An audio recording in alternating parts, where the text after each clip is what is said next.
Our next chapter sees the showcase spotlight shine on an area in which the family built their legacy: tag team wrestling. Starting with the wild Samoans, Afa and Sika, all the way through to more recent champions like the Usos or Tama Tonga and Tonga Loa. This dynasty has always excelled in tag team competition, consistently showing an ability to dominate the division with a wide variety of looks. And the first team that we will look at, accompanied to the ring by Afa himself. Fatu and Samu, the Head Shrinkers. They put the fear in people's hearts. That's what the Head Shrinkers did back in the day. Second to none in that ring. You know, hard-nosed, battle-tested. They went for it every single night. More astute fans may also know that early in their journeys, Samu and Fatu were managed by me, Paul Heyman, then known as Paul E. Dangerously, and the SST, the Samoan SWAT team. the Samoan SWAT team is here. Vengeance is mine. Already an imposing force that early on, their future greatness was obvious to so many industry experts.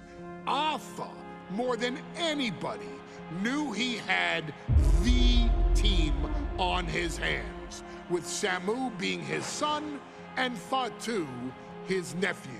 The tribal elder was able to mentor both, instilling in them the same unrelenting approach to competition that made the wild Samoans world famous. The team toured through regional promotions before a quick stop with me in WCW, but WWE was always their goal. The Head Shrinkers are coming! Upon arrival, it was clear that the dynasty's next generation had indeed arrived, immediately drawing comparisons to their world-renowned predecessors. 10 years before it became cool to say, Samu and Fatu displayed ruthless aggression in the ring, overwhelming opponents before the bell and continuing the non-stop attack until their hands were raised in victory. Deceptively agile for men of their size, they brutalized the opposition with devastating dives from the top rope. The duo would eventually go on to capture the WWE Tag Team Championships in the spring of 1994, fulfilling the promise and carrying the legacy to even greater heights. At WrestleMania 9, the Head Shrinkers' one and only in-ring WrestleMania appearance saw them taking on Rick and Scott, the Steiner brothers. Be prepared, Steiner brothers. We're gonna give you a pain that you have never felt before.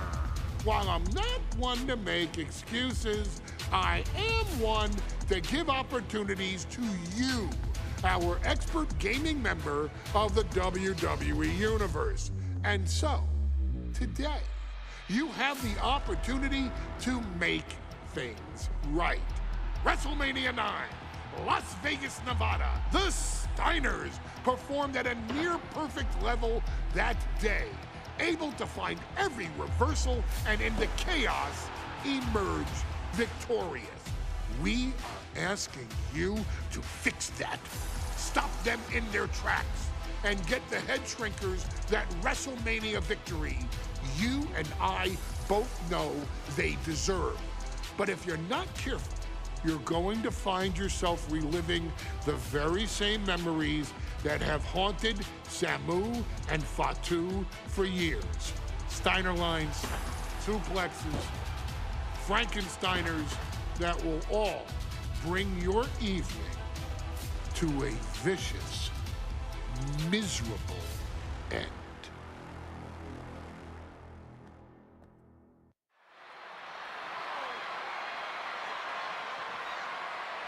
One of the toughest teams in WWE history. Nearly 600 pounds of pure savagery. Is a tag team match set for one fall. On the way to the ring, accompanied by Alpha at a combined weight of 565 pounds. Samu and Fatu, the Head Shrinkers. Fair warning, this one may not be too pretty, guys. You talk about rugged individuals. These are two tag teams that can really bring the fight to anyone that steps in their path. Yeah, there's about to be a seismic collision in the ring.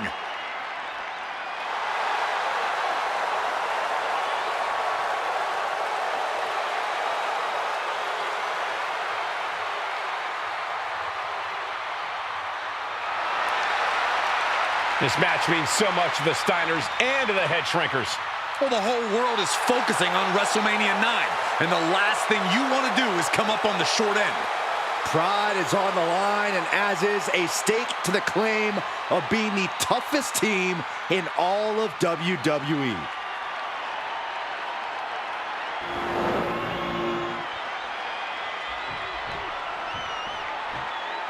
The Steiner brothers getting a tremendous ovation here in their first WrestleMania, and we'll see if they can carry on Michigan's winning ways. And their opponents, at a combined weight of 531 pounds, Rick and Scott, the Steiner brothers.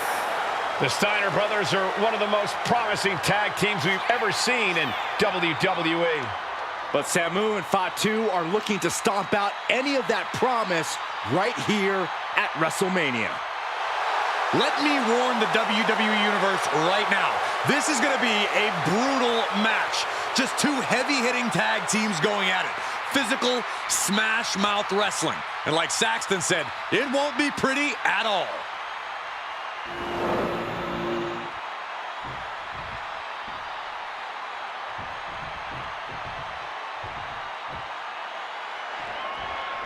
Big fight feel in Las Vegas as Gladiators face off here at WrestleMania 9. And we are watching four men who would have been right at home inside of a Roman Coliseum.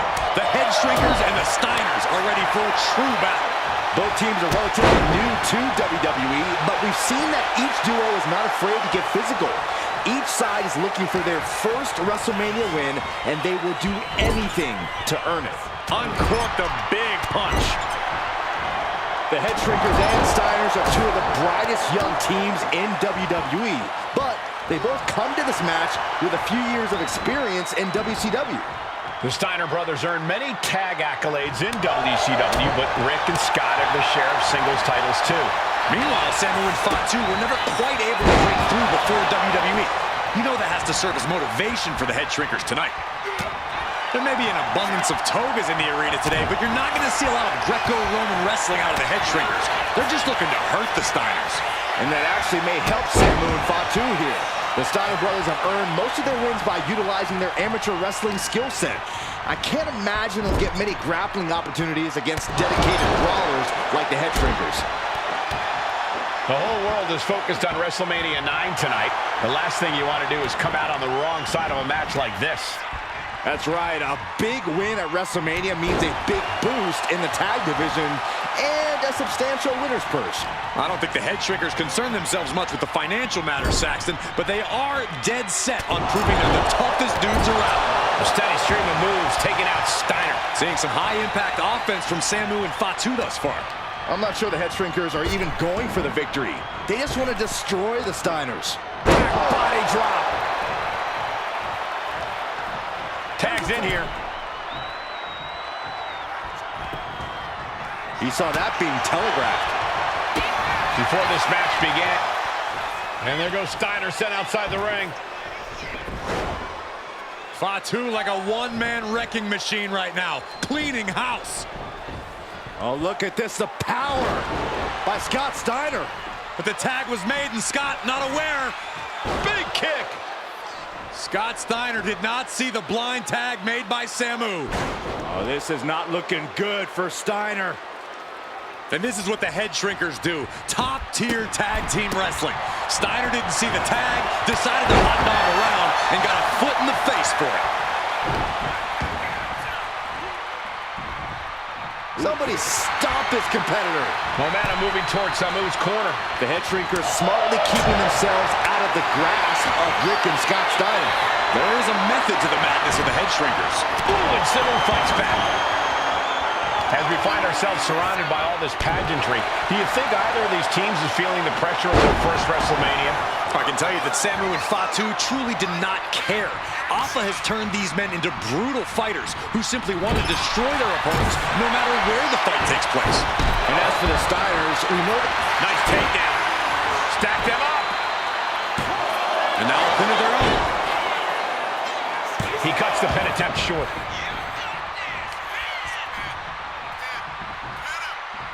Roundhouse on the mark. And stage one step ahead.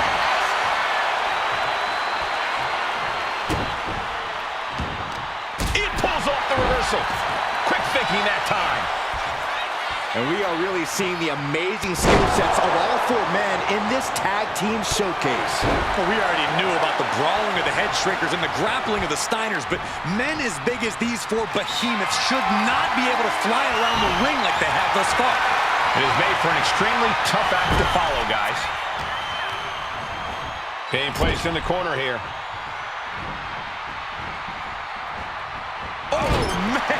Steiner looking unable to get a leg up in this match. Samu's really on top of his game right now. Samu setting himself up top. Taking flight. Delivers the elbow.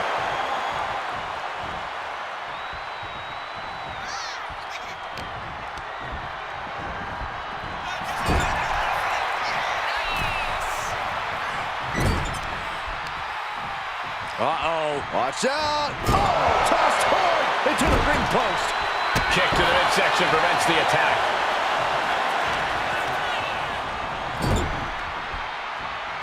Oh, my goodness. Stomping away and then a knee right to the throat. He tags out. And he got to his partner. Oh, man, he is fired up now. And Fatu gets stopped in his tracks. Ooh. Oh, my God. A big kick to the gut and a clubbing forearm. Vicious right forearm. Ooh, merciless looking blow. Ooh, a stiff headbutt.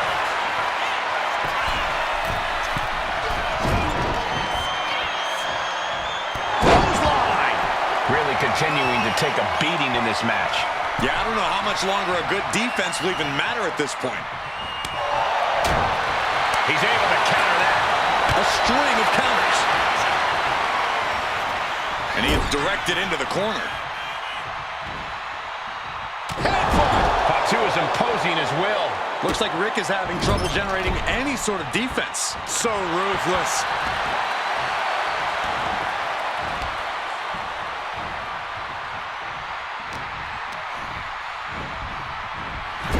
Chess match of counters and reversals happening here. Steiner gets out of there. Oh, saw it coming and got an elbow for their trouble.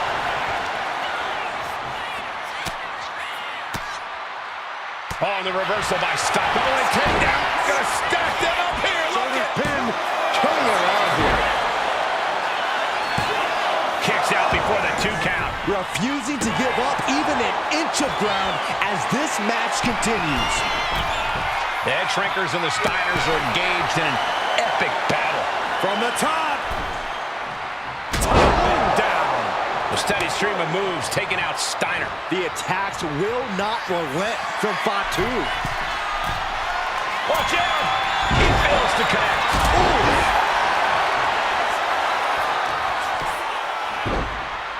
Oh, my goodness. Ah, what a smash! That is just insulting.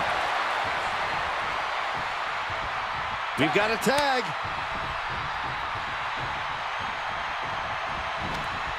Power slam! Looking to go up high. He's trying again. Lands the splash. And the head shrinkers just might have it. Both teams giving everything they can here at WrestleMania. Samu, Fatu, Rick, and Scott, all 4 men proving to be true gladiators in this battle. He quickly gets out of dodge. These two are finding an answer for everything. Goes into the corner. Tag made.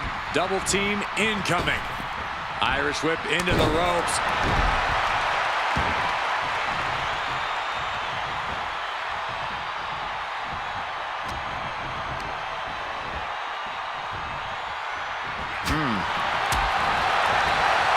Nice takedown. Fatu took some crucial damage there. Steiner putting those amateur instincts to good use. What a reversal! Textbook fireman's carry takeover.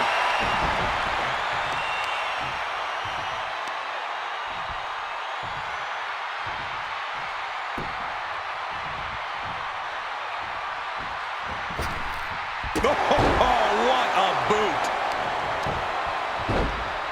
Oh, my goodness. Just punishing their opponent.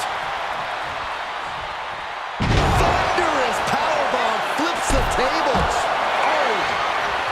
Someone hold the roof down because I think it's coming off the hinges. What an atmosphere. An insane amount of adrenaline must be coursing through these competitors' veins. As was set up in the corner of... Tag. Double team coming. Oh, face first. That's it. No way the Steiners come back now. Going for the win. Not letting up. And the Head Shrinkers get the win. Here are your winners, Samu and Fatu, the Head Shrinkers. And what a huge win for the Head Shrinkers tonight. Samu and Fatu making their family proud and proving themselves as top contenders in the tag division.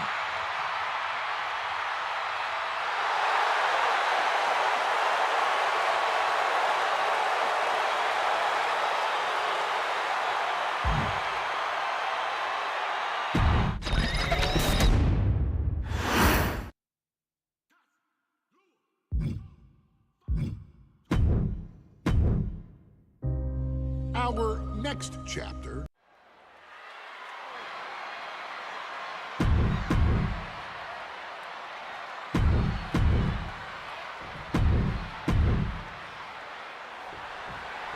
WrestleMania 9 rolling on with a potential show-stealing match, guys. Two very hungry tag teams facing off.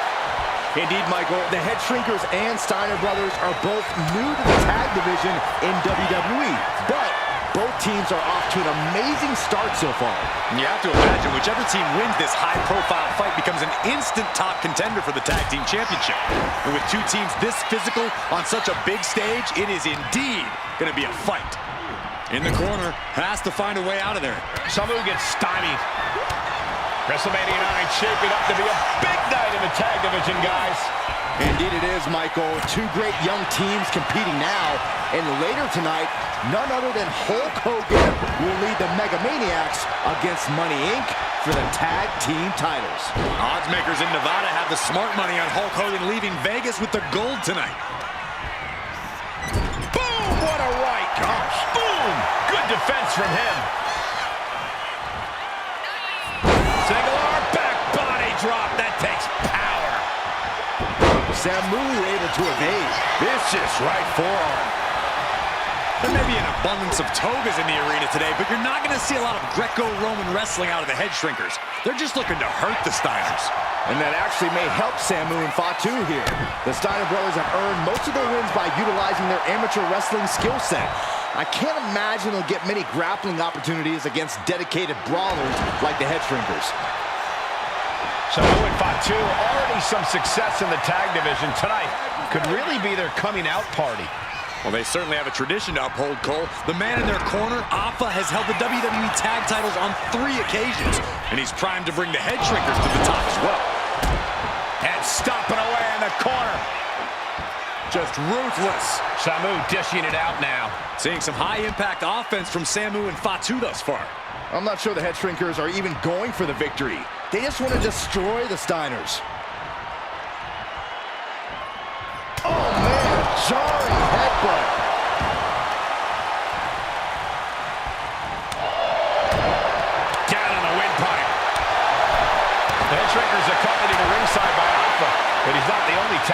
imagine serving in a managerial role tonight.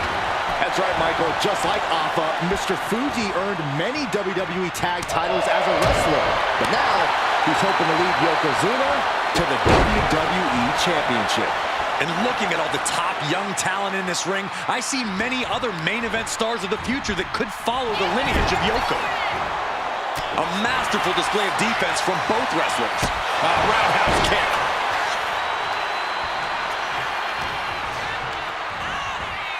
And into the corner he goes.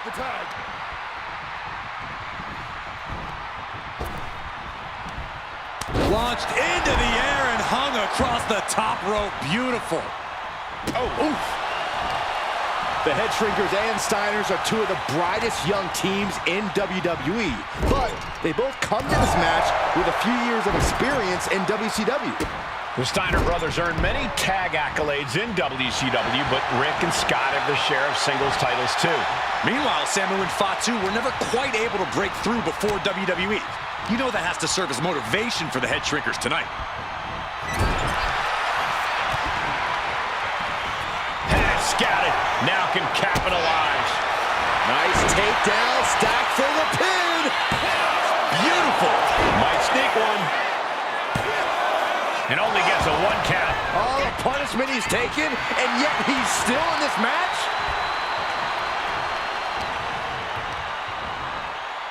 Leaning on the turnbuckle here. Oh, what a shot. The whole world is focused on WrestleMania 9 tonight. The last thing you want to do is come out on the wrong side of a match like this. That's right. A big win at WrestleMania means a big boost in the tag division and a substantial winner's purse. I don't think the Head Shrinkers concern themselves much with the financial matters, Saxton, but they are dead set on proving they're the toughest dudes around. Fatu clearly wants a fight here.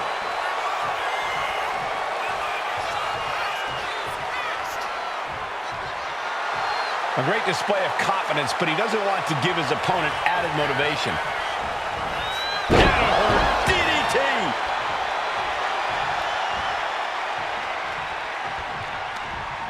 Fatu finds the advantage.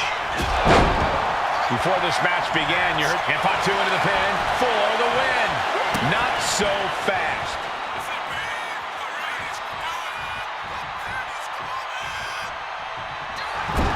Fatu fears no man. Ouch. Oh, big knee lift. Elbow right to the back of the neck. Tag's made. Oh, yeah. Not waiting any longer to get in this. Got him in the corner now. What a collision. He's already feeling the effects. Yeah, Fatu put a little extra oomph in it. And there goes Steiner, sent out. And this is what the Head Shrinkers do. Top-tier tag team wrestling. Steiner didn't see the tag, decided to hot dog around, and got a foot in the face for it. Splash. And we are really seeing the amazing skill sets of all. From the top. Diving headbutt. He's headed to the top now. Watch out. Huge impact. That's it. No way the Steiners come back now. Ooh, caught with a knee to the mush. Steiner absolutely not backing down. Stop after stop after stop. Ooh. And he avoids what was coming. Clothesline.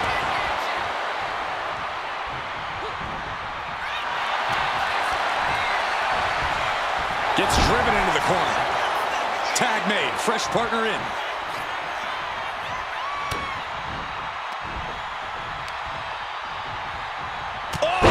Clubbing blow. As we find ourselves surrounded by all this pageantry, do you think either of these teams is feeling the pressure of their first WrestleMania? I can tell you that Samu and Fatu truly did not care. Alpha has turned these men into brutal fighters who simply want to destroy their opponents no matter where the fight takes place. And as for the Steiners, we know they have big match experience, tons of amateur championship bouts in college, and some of WCW's biggest events. But even those can't hold a candle to the spectacle of WrestleMania. Here's the tag. Tandem offense on the horizon here. They have their opponent. Oh, face first. And the Head Shrinkers just might have it. Cover. We have a cover. 2 count. Oh, how did he get the shoulder up. How in the world? Able to slip away. Clothesline. And clearly some... hold on. Is he thinking of a submission here? Targeting the shoulder with the claw. This is locked in deep. Look at the agony. And the head shrinkers get the win. Here are your winners, Samu and Fatu, the Head Shrinkers.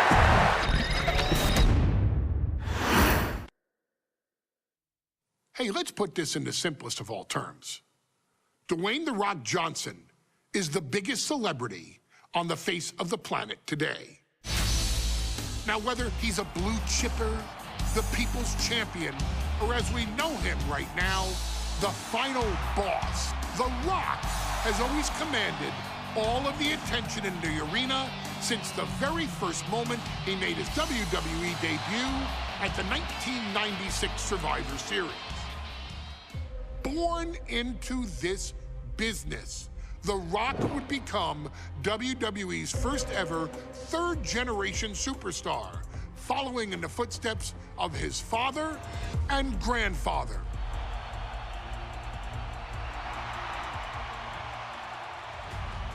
Who had competed in WWE rings before him. Dwayne had the huge responsibility. There's a legacy, and you have to take it so seriously.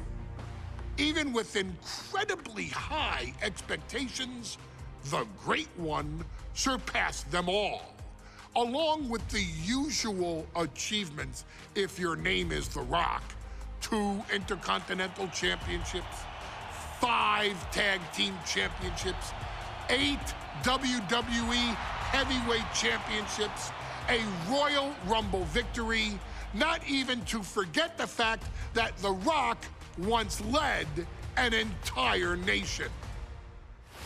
The Rock has one of the more noteworthy feats in WWE history, earning WrestleMania victories over Hulk Hogan, Stone Cold Steve Austin, and John Cena. Each of these men are known as the faces of their respective era. Each of these men found out what happens when you go one-on-one. Oh, you know the rest. Of course, The Rock rivaled Stone Cold Steve Austin's popularity during the vaunted Attitude Era, tearing opponents down with rock bottoms and people's elbows while tearing them apart on the mic with cutting one-liners and catchphrases that are still recited to this day. If you smell, know your role and shut your mouth. He ended CM Punk's 434-day title reign as WWE Champion at the 2013 Royal Rumble as well, after having only competed twice over the previous 9 years, displaying the always-ready mentality and physical conditioning on which he has built his global brand. But you don't need me to rattle off The Rock's resume to you, now do you? Of course not. The man is an occasion unto himself. He has headlined the biggest events against WWE's most iconic superstars and has always found a way to, how does he put it? Layeth the smackdown on some jabroni's candy ass. I couldn't have said it better myself, although I think I may have just done that. But indeed, he has. On a Thursday night in February of 1997, The Rock, still known as Rocky Maivia, would find himself challenging for the WWE Intercontinental Championship. Only a few months into his tenure, he would be matched up against a face that would ultimately become one of his most familiar and hated rivals, Triple H, Hunter Hearst Helmsley. Seemingly overmatched by a more seasoned opponent, a youthful Rock would demonstrate all the traits that have come to define him in the years since: tenacity, high IQ, and that legendary Samoan strength to ultimately surprise Helmsley and kick off the first championship reign for Rocky Maivia. It would be the first step of a journey that has ultimately led The Rock into the pantheon of WWE's elite.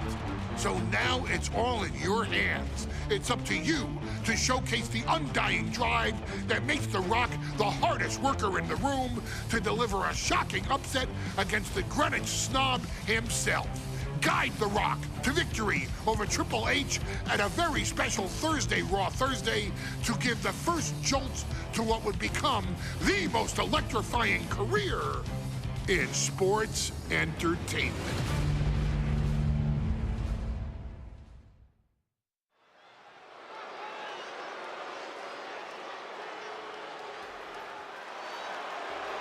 And here comes the #1 contender, at least for tonight, Rocky Maivia. The following contest, scheduled for one fall, is for the WWE Intercontinental Championship. Making his way to the ring is the challenger from the South Pacific, weighing in at 275 pounds, Rocky Maivia. A blue chip talent with a bright future.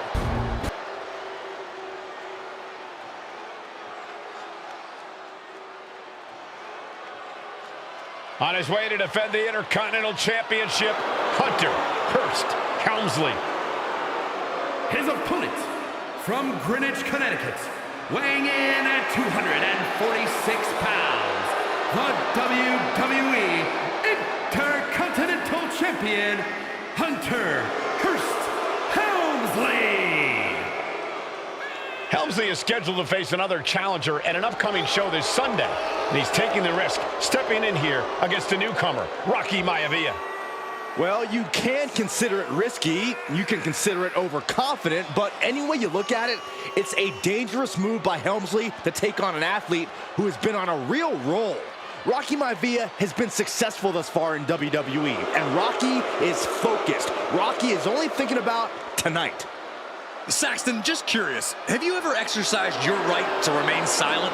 I am tired of all this talk about Rocky Maivia. Yeah, he's been on a roll, but it could all come to a screeching halt tonight at the hands of Hunter Hearst Helmsley.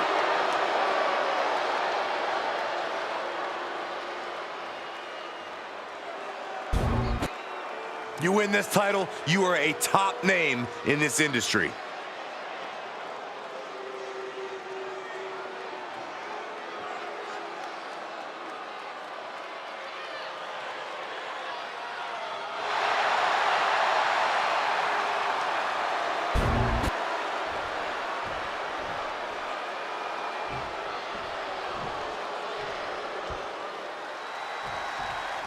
The Intercontinental title hangs in the balance. Tonight in a match between our refined champion, Hunter Hearst Helmsley, and the young challenger, Rocky Maivia. Rocky Maivia has a lot to prove here. The third-generation up-and-comer would love nothing more than to grab his first championship tonight and send a message to the WWE that Rocky Maivia has arrived. But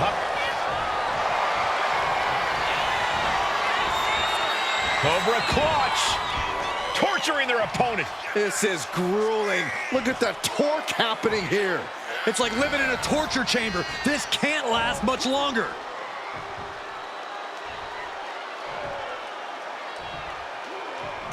In trouble here. A couple of elbows to the jaw, and that'll break things up. A face-buster knee smash. That was painful. And Byron, Rocky has tremendous exuberance, tremendous youth. He's going to be a star for a long time.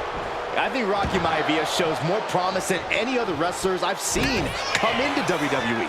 You talk about second-generation wrestlers, but with Rocky, you're talking about 3 generations. This guy is going to be phenomenal. What's it going to take for Hunter Hearst Helmsley to retain his Intercontinental title here? How can he get the better of Rocky Maivia? Well, the champ needs to put this young upstart Maivia in his place with unrelenting offense. No time for graceful bows and upper-class taunting. Just beat Rocky down. Ooh! Ooh! stinging kick. Before this match, I was talking to Helmsley, and he said he can beat the snot out of this Maivia kid in less than 10 minutes. In fact, he was showing me on his watch. Did you know he has a timepiece that costs $20,000? Confident words from Hunter Hearst Helmsley. Not sure how relevant his timepiece is to this match, though, Corey. It isn't relevant. I just wanted to share an example of how far ahead in the game of life Helmsley is. Oh, brother. Clothesline! So effective. Reaching the end of the official's count. Come on, let's not end things like this.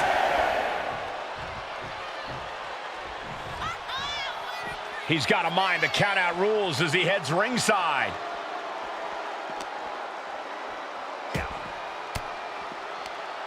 Reigns down an elbow in retaliation. Deeper into this match now, and I think it's Helmsley who's reaching peak frustration. Can't quite put Rocky Maivia away. A testament to the never-say-die attitude of this young superstar. And he gets it from his dad. He gets it from his grandfather. Maivia knows nothing less than to give it his all. And he now slides back into the ring. Pulled in from belly to belly. Helmsley has no control here. Maivia keeps bringing the energy, and Helmsley has no answer. To the sky. Splash!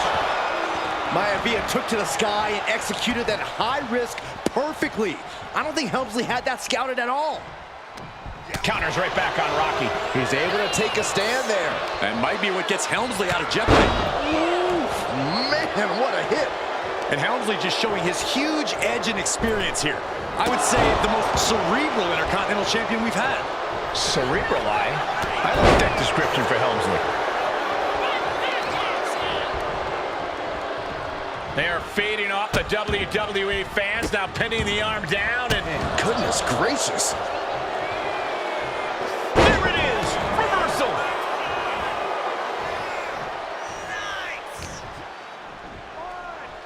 Hunter whipped into the corner, nobody home. Rocky hit hard, and now Hunter looks to take over this match.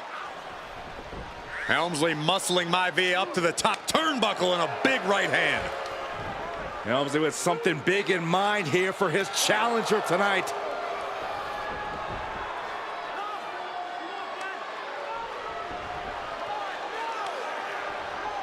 Well, this is just blatant disrespect from the arrogant champion.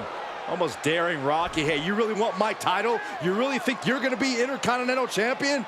Up to the top, hooking Rocky into a superplex. This could be it. Can Hunter capitalize? This could be it. Hook of the leg and a cover, and Rocky stays in it, getting his shoulder up. Still not enough to put out the flame of Rocky Maivia. Hunter has to be asking himself, what else do I have in my arsenal? And I think we may get our answer, gentlemen. Yeah, it's just a matter of time, I believe, before this one's over. Hunter hooking Rocky, taking his time, looking to put him away. Maivia just collapsed.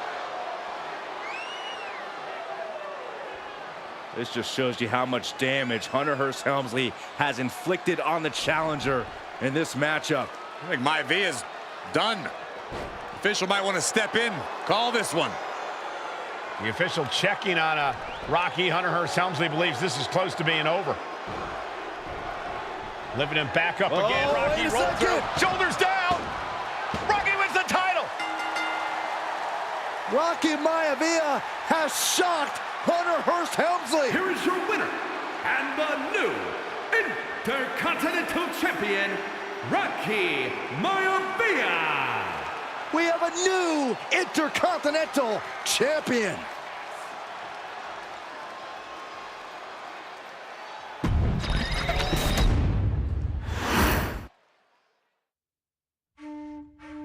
In a family of elite combat athletes and top-tier performers, the final boss has always stood out, even when he was just a blue chipper.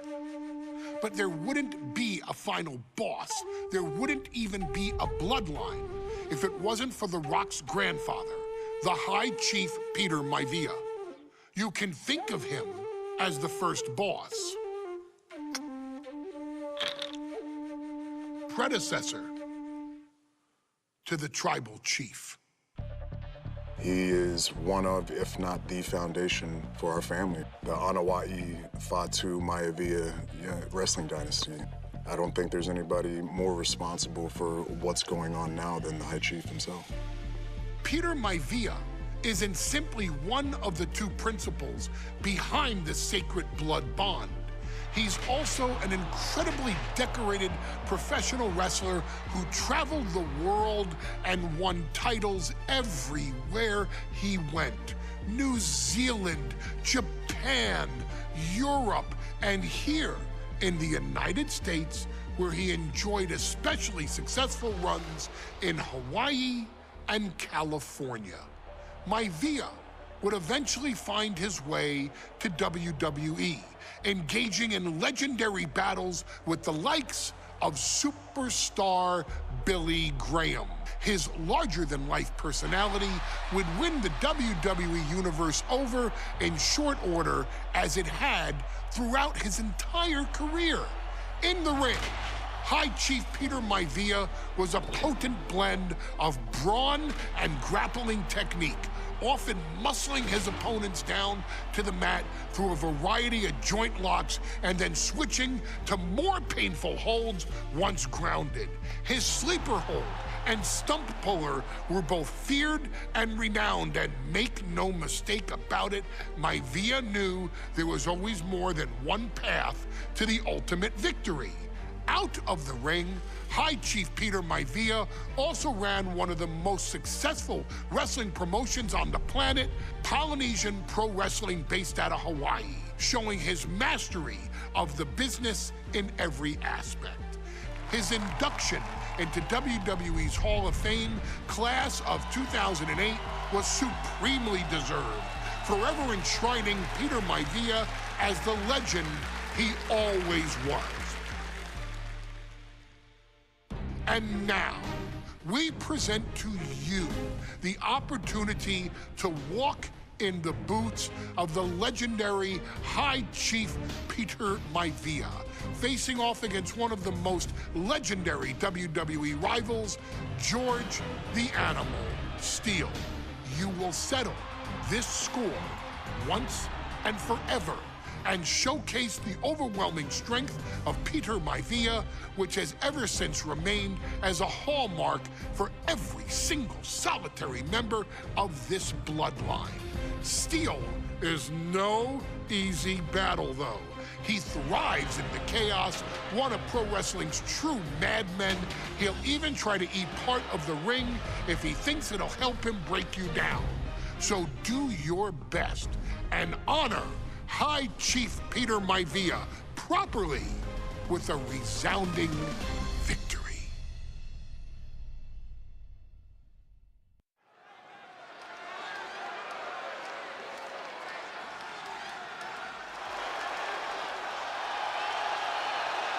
Uh-oh, somebody called the local zoo. The following contest is scheduled for one fall and is a steel cage match. Introducing first, from Detroit, Michigan, weighing in at 275 pounds, George the Animal Steele. I'm not even sure the cage can contain this man.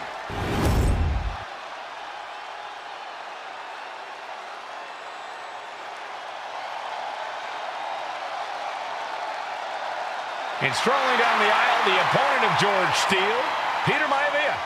Always a chaotic matchup. His opponent from the Isle of Samoa, weighing in at 275 pounds, High Chief Peter Maivia. Steele had better keep an eye on Maivia, because Maivia is a true brawler. Few men can handle the chaos of the animal inside a steel cage, but I believe the High Chief is ready.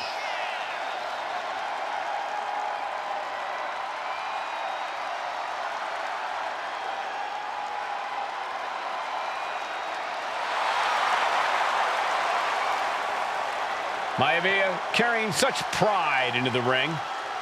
Very stark contrast to Steel. We'll see which prevails tonight.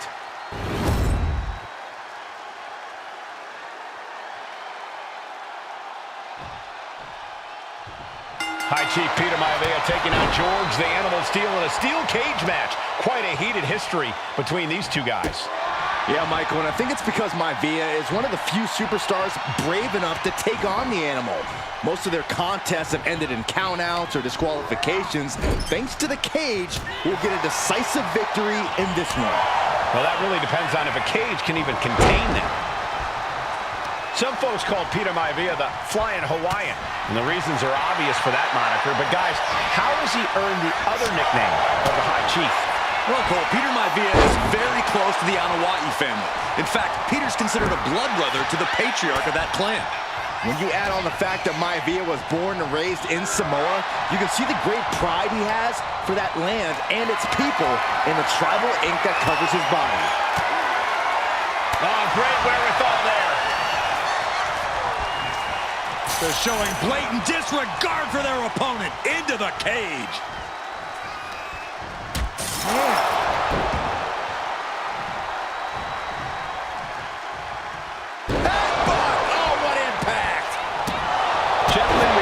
Differences between Maivia and Steel as competitors. One man based on order, the other on chaos, but it's reflected in their looks too. Indeed, Michael. Just look at the sculpted physique of the High Chief. And the tribal tattoos on his body are extremely intricate and definitely eye-catching. And Steel is, well, he's an ugly creature. Enough hair on his upper torso to classify as fur. Folds in his bald head. He's like a modern-day Neanderthal. We've seen that Steel isn't above using a foreign object to gain the edge against Maivia. So he's got to have the advantage in a match where they're surrounded by one huge weapon, right? Well, you'd think that, Cole, but think about how these men prepared for this match. Peter Maivia is looking unstoppable now. And you can see Steel is struggling to weather the storm with the High Chief. George the Animal Steel is not a wrestler by any stretch of the imagination, guys. He's a true brawler. And he might be the best brawler in WWE, Michael. There is no shortage of fight in the Animal. But you know who might be a better brawler, guys? The High Chief Peter Maivia. When you consider that Maivia is also an excellent high flyer and a great technician, well, you can see why the High Chief is the favorite in this match, even with the steel cage stipulation. The cage door's being opened. Can he escape? Uh-oh. And gets sent right into the corner. Running knee! The Animal has to be elated to be in this steel cage against one of his biggest rivals, no less. Yeah, Byron, we've seen the Animal brandish a weapon against Peter Maivia before when it was against the rules. The High Chief better be prepared for Steel to get even crazier. Oh, Maivia's prepared all right. The man is extremely tough. Here's the cover. Could be it. And quick getting the arm up. Not getting a 2 count at this point has to be frustrating. Gets lifted into position.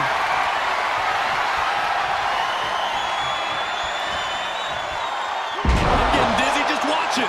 I feel so discombobulated after that. Can't imagine how it felt to actually be the one spinning around.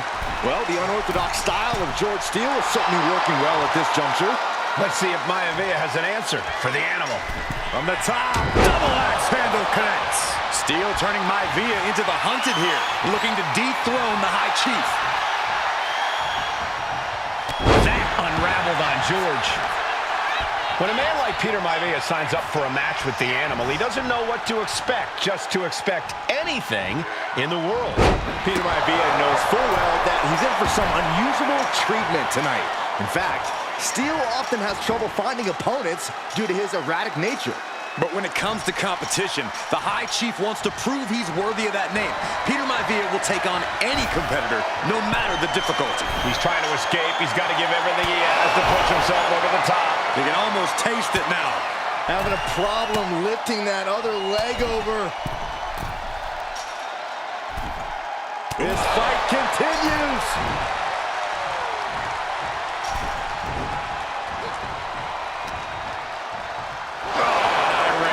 That's not right, but effective. The High Chief Peter Maivia really making a name for himself in WWE, but he's had plenty of experience on the way up. Plenty of championships on the West Coast, but he's made the biggest splash in Hawaii, where he earned multiple tag team titles.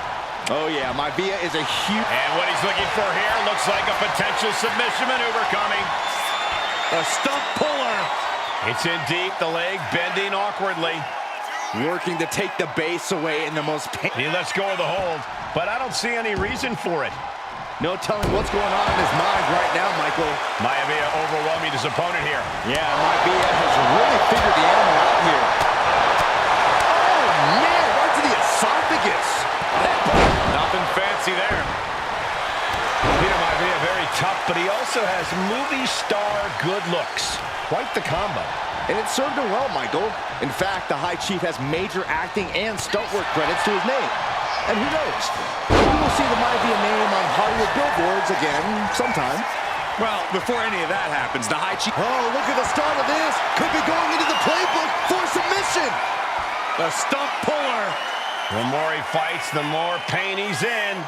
But he can't stop battling. He has to get out of this in a hurry. Oh, man, it's over. He's tapping. And the High Chief defeats the animal. Here is your winner, High Chief Peter Maivia. Anytime these two have faced off, it's been eye for an eye. But the steel cage has finally delivered a decisive victory for the High Chief, Peter Maivia. George Steele is one tough animal, but the way Maivia faced him in the cage tonight just reinforced what everyone already knew, that the High Chief is one tough Samoan.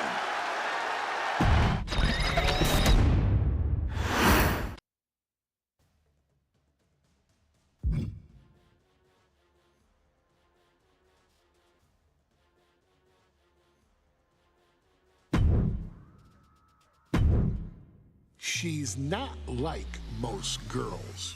She's also not like most WWE superstars. Nia Jax, the reigning queen of the ring, is a reckoning, a force of nature that blitzes right through her competition. A cousin of The Rock, Nia Jax arrived in NXT almost 10 years ago with astronomical expectations. Undaunted, Nia Jax would dominate early opponents, finding herself competing for the NXT Women's Championship mere months after her debut. It did not take long for those running Raw and SmackDown to take notice. Well, our next pick, Nia Jax. And Nia Jax would join the Raw roster as part of the 2016 draft lottery. And since joining the main roster, absolutely no one has been safe from Nia Jax. She is a two-time women's champion. She is a two-time women's tag team champion. She competed in the men's Royal Rumble match in 2019, even getting an elimination while in the ring. Nia Jax looking to eliminate. She does. She's battled standouts like Charlotte, Bayley, and Becky Lynch. And all the while, she has left undeniable destruction in her wake. In the ring, she applies many of the same tactics that once benefited Yokozuna, even using her own version of the Banzai Drop, known as the Annihilator. And just like its namesake, if it connects, your night is over.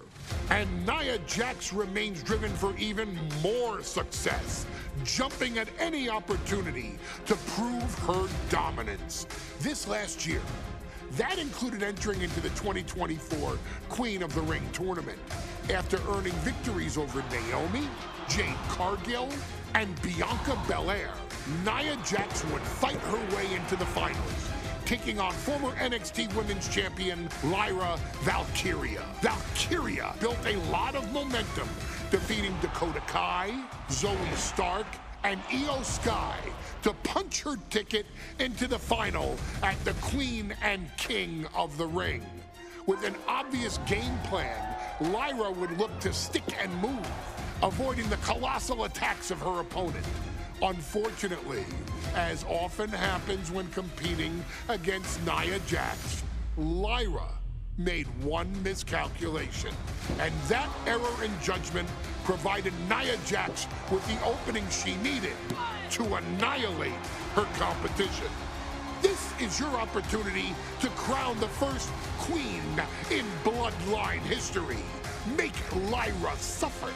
Make her regret ever entering your ring. Showcase the otherworldly power that forces an entire roster to cower in your presence. Because when you're an irresistible force like Nia Jax, resistance is futile.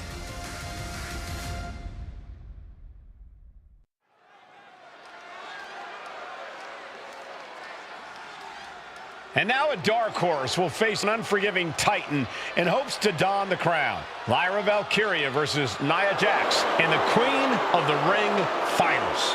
The following is the final match in the Queen of the Ring Tournament. Introducing first, from San Diego, California, Nia Jax. I cannot wait to witness what unfolds here.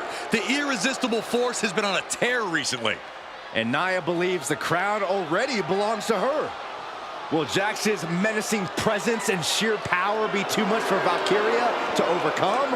Or can Lyra write a happy ever after ending to her Cinderella story?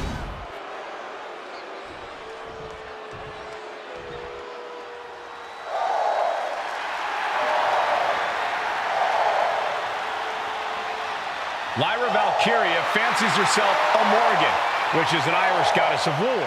As they were on the battlefield, they used to take the shape of ravens to fly around and decide who would live and who would die. That is what Lyra Valkyria is bringing to the ring here tonight.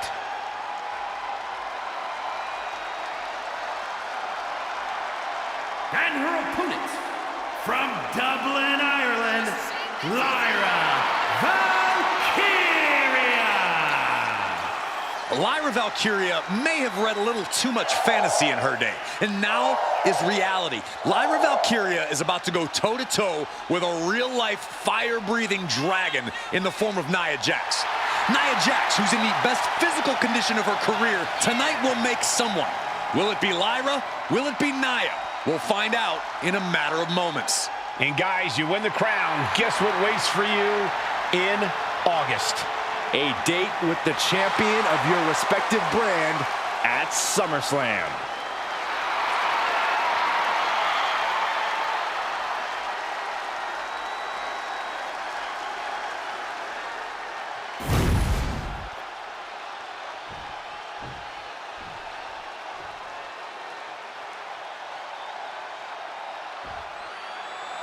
And it's all come down to this, the finals of the 2024 Queen of the Ring Tournament, Jax Valkyria. Who will walk out of so...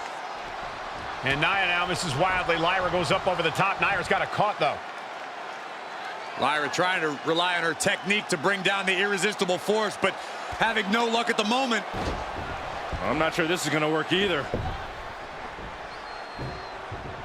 Jax just entirely too strong, but whoa! That was interesting. Oh, nice athleticism by Valkyria. Even Jax might be a little impressed. I wouldn't go that far, Saxton. Here comes Nia, just imposing her will on Lyra Valkyria. Again, Lyra showing how resourceful she is, applying the sleeper to Nia Jax. Lyra tried to hold on. And now Nia Jax in control, and she's going to look to put Lyra away. Nobody home! Set outside the ring, and Valkyria's got a chance. Huge window of opportunity. Right now for Lyra Valkyria to strike. Lyra may actually pull this off. Lyra may become queen. Lyra has the advantage. She has Nia reeling. But Lyra can't win Queen of the Ring with Jax on the outside. This match has to end in the ring. Alabama slam. Lyra Valkyria Valkyria, one of the best technical wrestlers in NXT Women's Division history. But the game is about so much more than technique. It's about experience and timing, knowing when to tap into certain parts of your psyche. Nia knows this, and we've seen it for years. The big question is, does Lyra?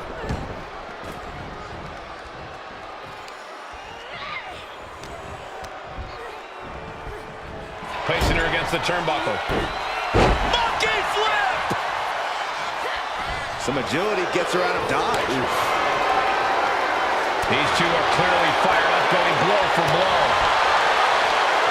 Giving up now is not an option. They have to finish this.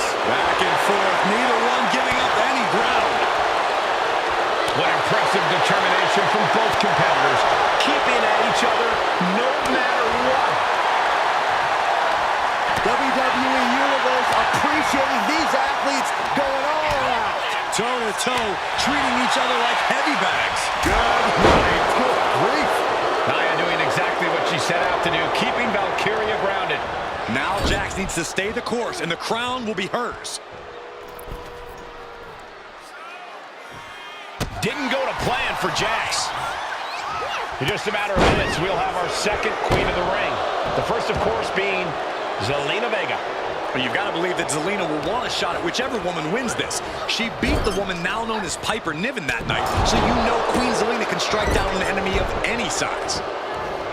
Well, if you're Lyra Valkyria, what do you do to pull off a massive upset tonight? Well, Lyra's a technical wizard, Cole. In fact, from a technique perspective, she may actually have Nia Jax outgunned. And beyond relying on her technique, if I'm Lyra, I'm going to try to frustrate Nia. I don't know how possible that is, but if you frustrate Nia, she may make a crucial mistake. They are doing whatever they please. And Lyra is brought to a disadvantage now. Yeah, Nia is just buzzing right through Lyra here.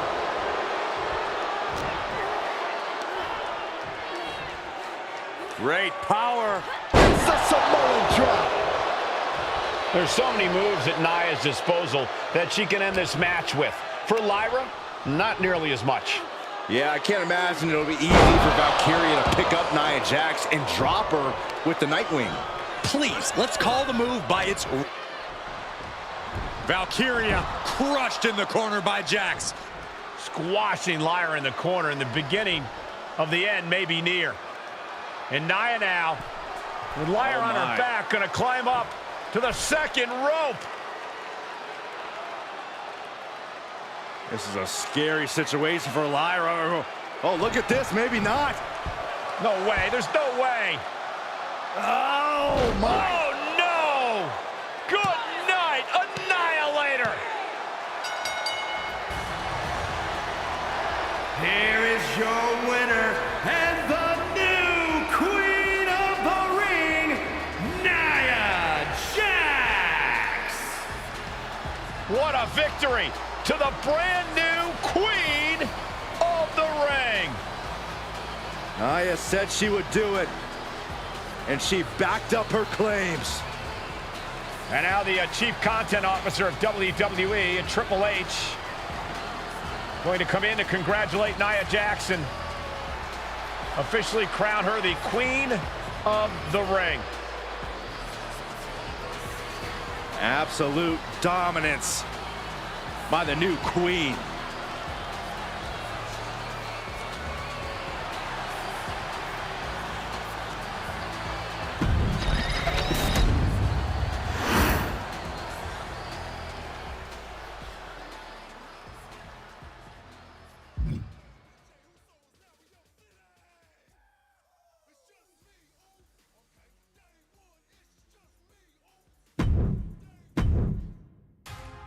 I'm sure you will agree with your wise man. Many WWE superstars say they will do whatever it takes in order to achieve success. Quite often, it's a bunch of BS.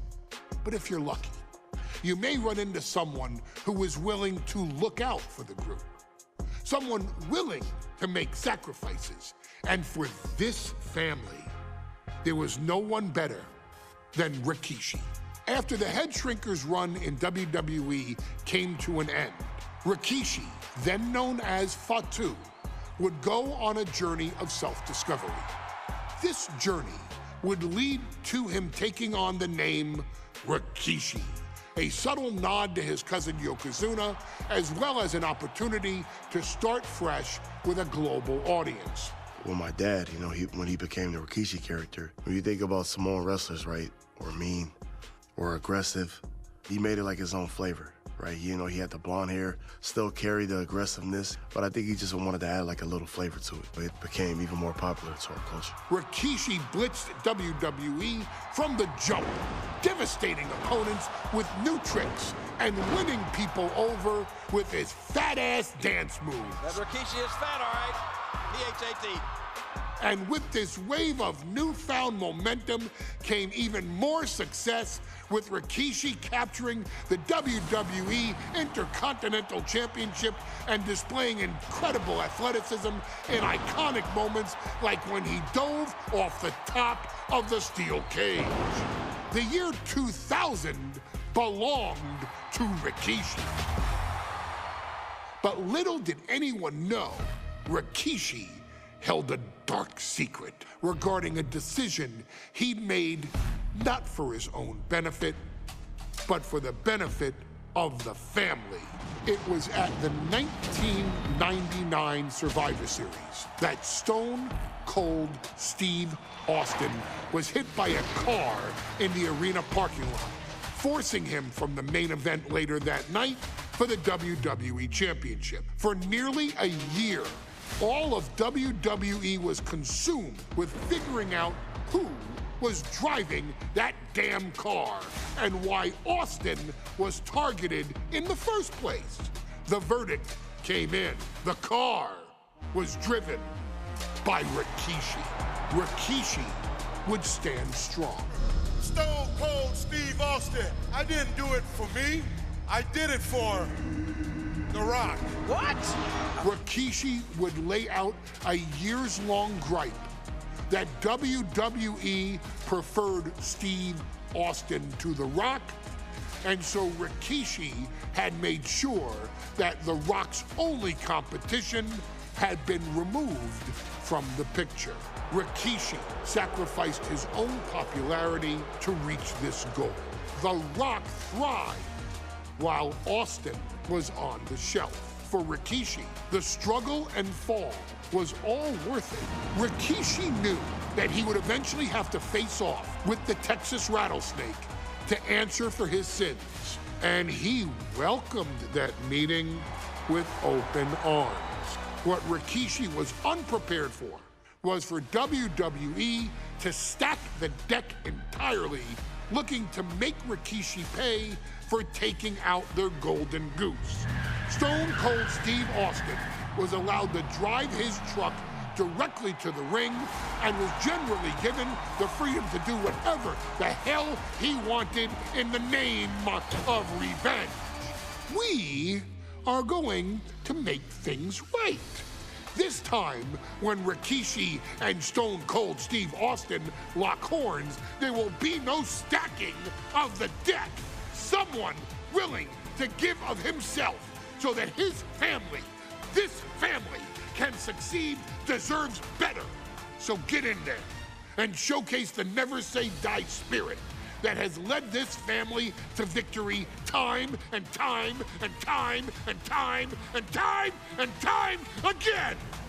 Use whatever weapon you can get your hands on and prove to Stone Cold Steve Austin that you will do anything for the people.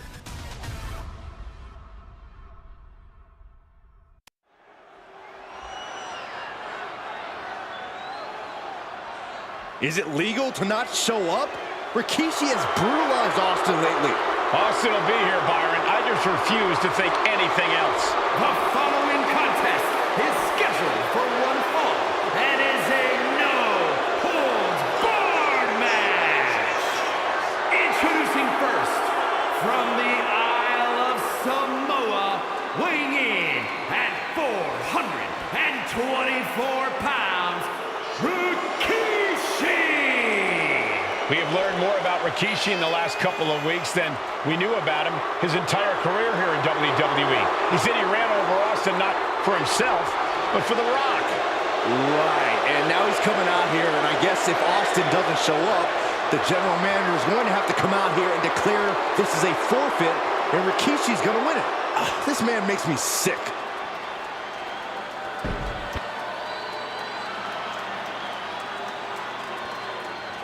Is he here?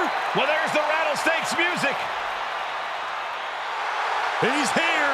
Austin's here. Stone Cold Steve Austin came here with no fear, no hesitation, just revenge. His opponent, from Victoria, Texas, weighing in at 252 pounds, Stone Cold Steve Austin! Austin fought for his life to make it back here, to make Rikishi pay. Now there is no way Rikishi can escape the Texas Rattlesnake. It's been almost a year since Austin competed in the ring. Austin is a man possessed. Rikishi feels good about running over Austin and said he'd do it again. That man is sick. Well, Rikishi made two mistakes. One, trying to end Austin's life. And two, not being man enough to finish the job. Austin's going to absolutely tee off on Rikishi. This one is going to get ugly in a hurry.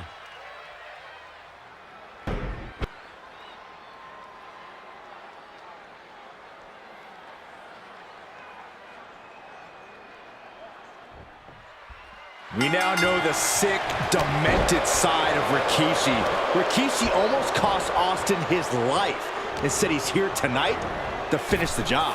Listen, Rikishi has seen members of his family be skipped over. Blast off! And completely missed the mark. The high risk just resulted in a big splat. And looking at my monitor, it just makes me sick to my stomach watching Rikishi. This is a man who has no remorse and feels justified for running Austin down like a dog. Look, to be devil's advocate, you've got to look at Rikishi's perspective. He's proud of his Samoan lineage and saw an opportunity to give his people a leg up in the Shark Tank that is WWE. Oh, are you serious, Corey? Rikishi ran over another human being. We are fortunate that it only put Austin on the show for 10 months instead of his whole life. It's sick that you would even condone what Rikishi did. Don't twist my words, Saxton. I'm not saying I condone Rikishi's actions. I'm just saying I understand them.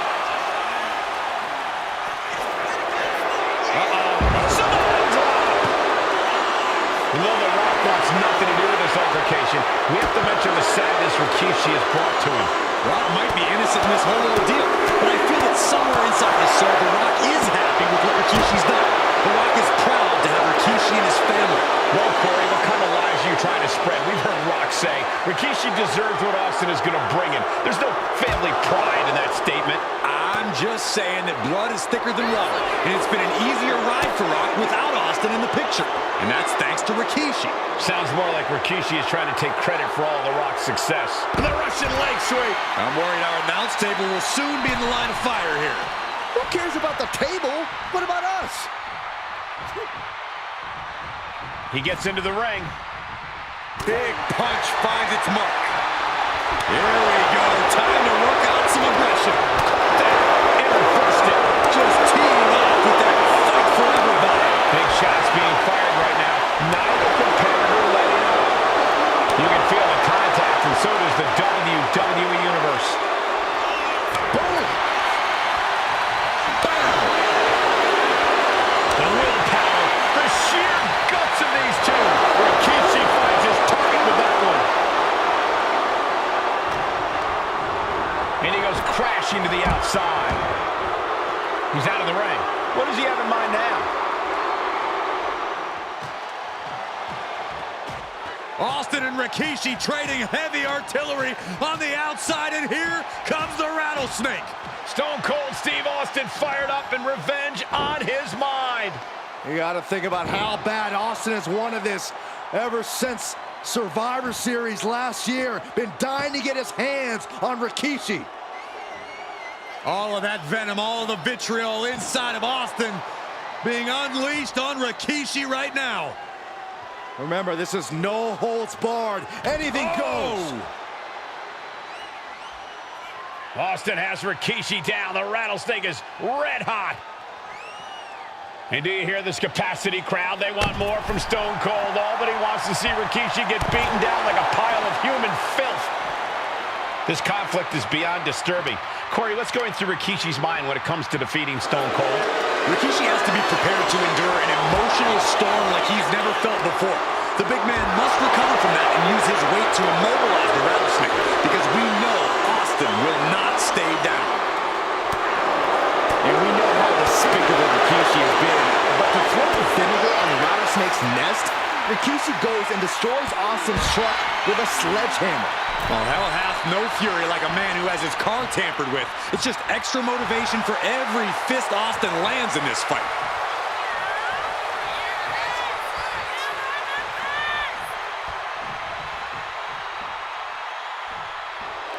A show of confidence from Rikishi. Taking things back into the ring. Here's Austin, sent hard to the outside. This one's heading to the outside. Oh. Targeting the throat there.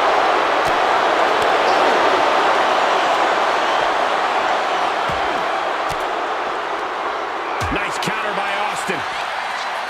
And Rikishi lately has been calling himself a visionary, a pioneer. All a bunch of garbage, if you ask me.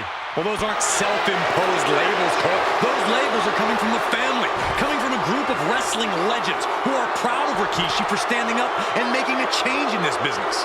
I have a few labels for Rikishi. Coward, liar, embarrassment. Those fit him well. Still fighting back. Look at him go.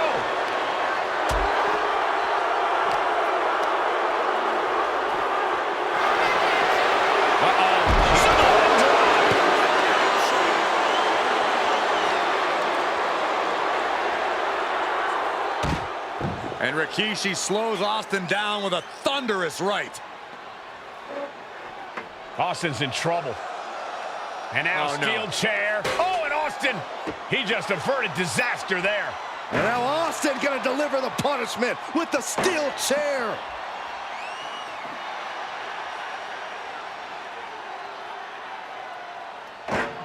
A relentless Texas rattlesnake beating the brakes off of Rikishi with a steel chair. And again, thunderous blows by Austin. Down goes Rikishi. Austin beating the hell out of him. I know Austin has good reason to be doing all this, but he could be taking it too far at this point. I don't think the rattlesnake has taken it far enough, Corey. Austin wants to put Rikishi's life in danger, just like Rikishi did to him. Every successive move is putting their opponent in a dicey situation. He's got something in mind. Oh, God.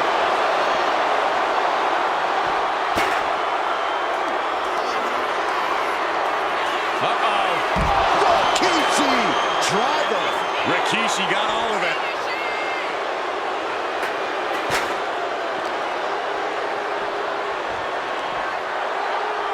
And now thrown back into the ring.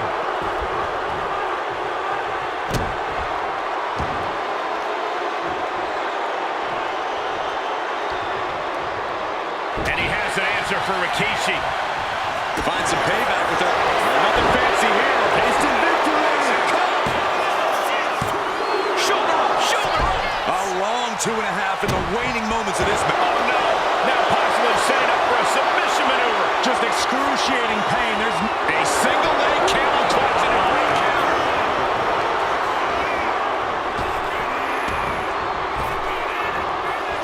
And over. The pin.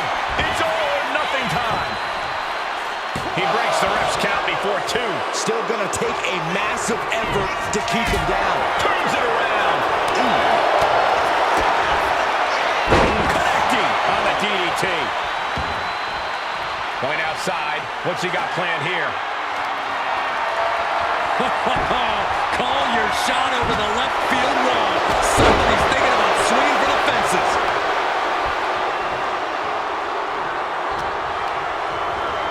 Being set up in the corner for something.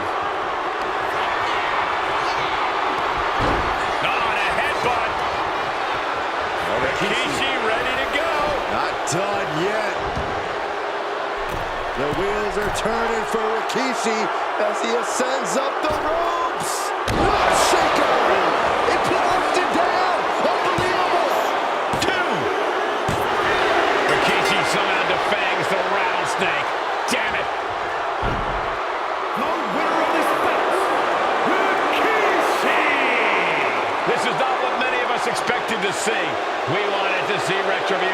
But Rikishi was too much of a monster for Stone Cold tonight.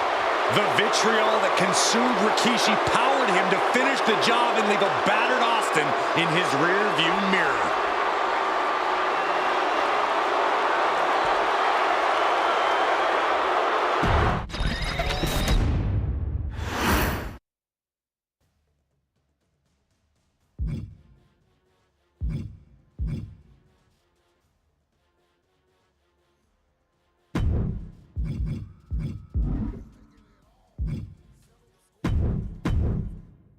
His arrival signaled impending doom.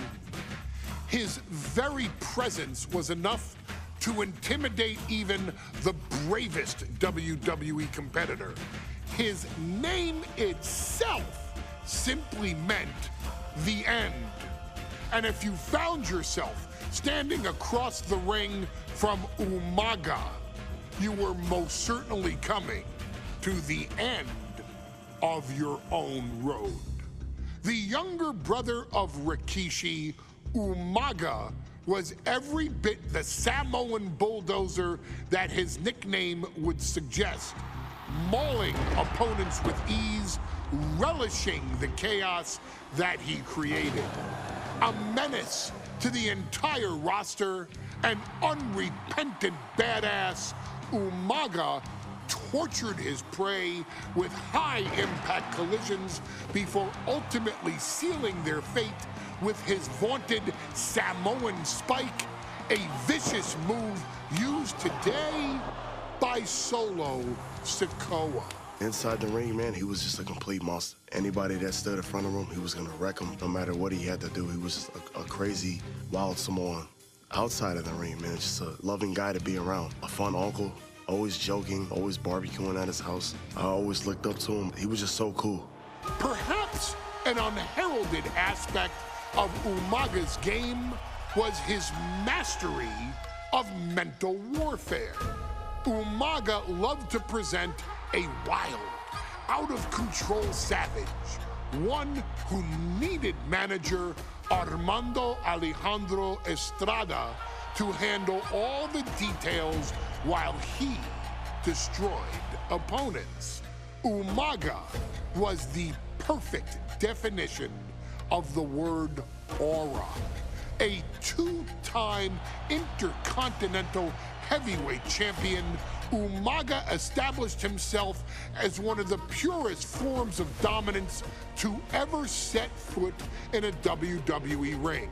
His intense clashes with Batista, the Heartbreak Kid Shawn Michaels, and Triple H, along with WWE Championship battles against John Cena, still live on in the memories of those who were fortunate enough to watch Umaga perform. And Umaga will live in immortality through every member of this family, whether it's with a huge Samoan drop, a running bulldozer into the corner, a Samoan spike, or even a war cry in the middle of battle. Umaga is forever. I wish he was here. I know he's watching from above. So you, our beloved Us in training, are asked one simple thing here in the WWE 2K25 showcase: to defeat John Cena. You've done that in this mode before, right? Simple. It was at New Year's Revolution in 2007 that Umaga and John Cena first collided for the WWE title. Umaga appeared to be too much for Cena in the minds of many pundits. Undefeated in WWE some 9 months after his debut, and things were going very well for Umaga. Until they weren't. Umaga would see his undefeated streak end by, of all things, a damn roll-up after rushing directly into the outstretched shoes of John Cena. 1 second of luck allowed John Cena to escape the inevitable, and now it's on you to fix it. Head into that ring. Showcase Umaga's cruel brutality and get Umaga the WWE Heavyweight Championship victory that he should have gotten in the first place. I assure you, my dear friend, Armando Alejandro Estrada will make sure nothing else goes wrong if you take care of business inside the ring.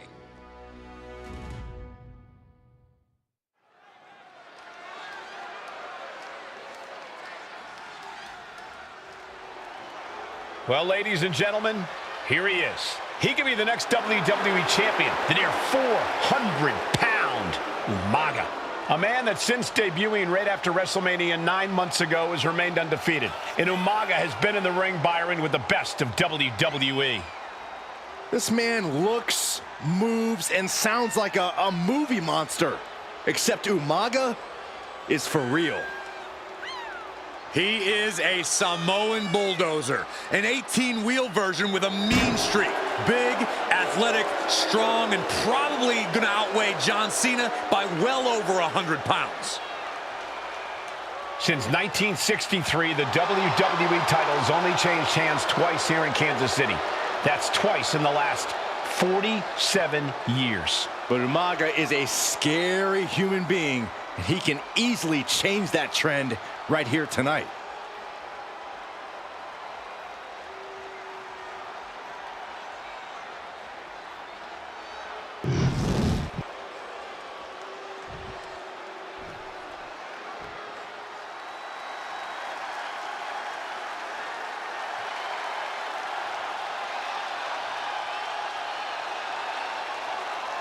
A phenomenal ovation in this arena because the champ is here. John Cena has a gigantic challenge awaiting him in the ring, but Cena doesn't have a reverse gear. Absolutely not. The champ only goes one way, and that's straight at you.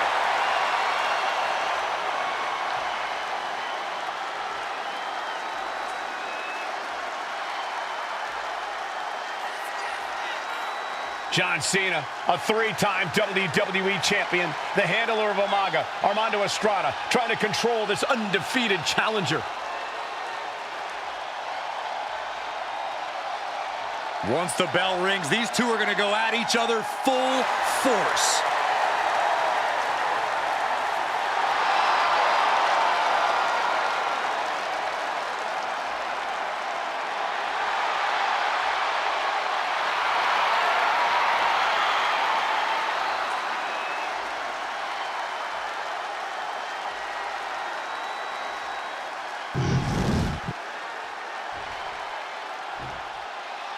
The following contest is scheduled for one fall, and it is for the WWE Championship. Introducing first, the challenger from the Isle of Samoa, weighing in at 353 pounds, Umaga.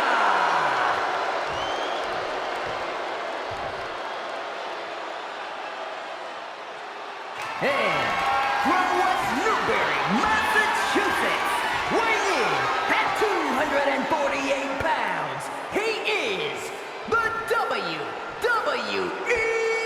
Champion, John Cena!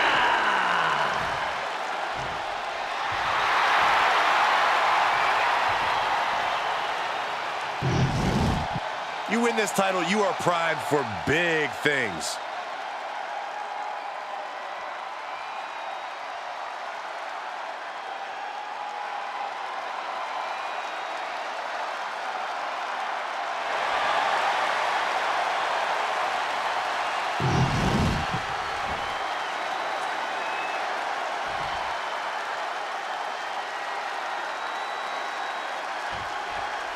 Here we go with the WWE Championship on the line, John Cena versus the Samoan Bulldozer Umaga. Big fight feel here in this building. The undefeated Umaga has set his sights on Cena, and there's nothing left standing in his way. Umaga doesn't just want to beat John Cena. He wants to obliterate him like he has all his other opponents. But this is John Cena we're talking about. If anyone can stand up to Umaga's brutality and power, it's him. Cena's going to fight to defend his title with everything he's got. And you just see Cena's legs bent awkwardly off the steel steps. Umaga really pinpointed a target with that attack. I don't know if it was strategic on the part of Umaga or just a result of his rampage, but either way, taking out Cena's foundation is going to sway the power advantage into Umaga's favor now. Cena tonight attempting to do something no one else has been able to do, be it...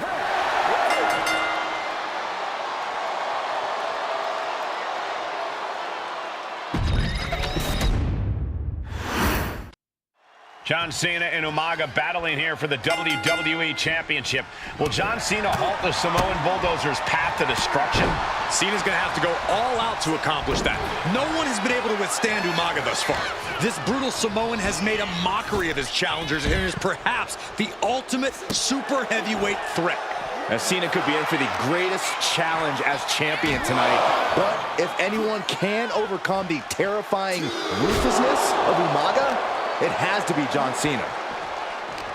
And don't expect much of a wrestling match in this one. Expect more of a brawl. This is not going to look pretty. It's going to get ugly. This is two trains on a track to a head-on collision. Toe-to-toe, it's going to be flying. Oh my, apron senton. Someone knows that if they want to hold gold at the end of the night, they have to pull out all the stops. Run out of ringside and back to the mat. And Umaga wants more out of his opponent. Caught with a punch. Haymaker after haymaker. Oh. Neither competitor is backing down. Looks like a hockey fight's just broken out. Oh. Who will break first? That is the question. Ooh. This is a war of attrition with neither superstar wanting to be the one who surrenders.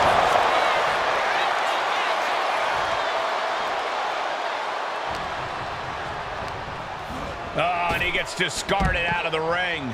Taking things to the outside, but got to make sure to heed the official's count.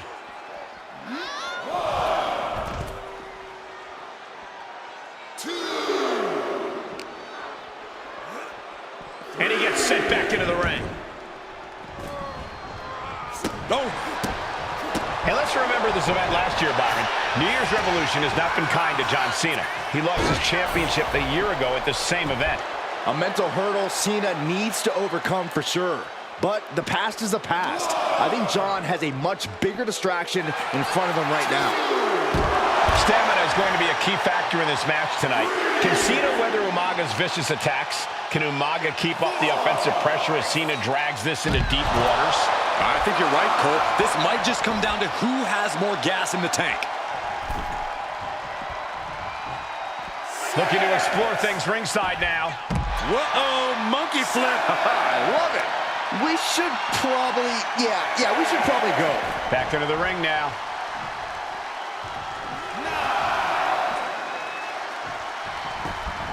He's able to beat the count just in time.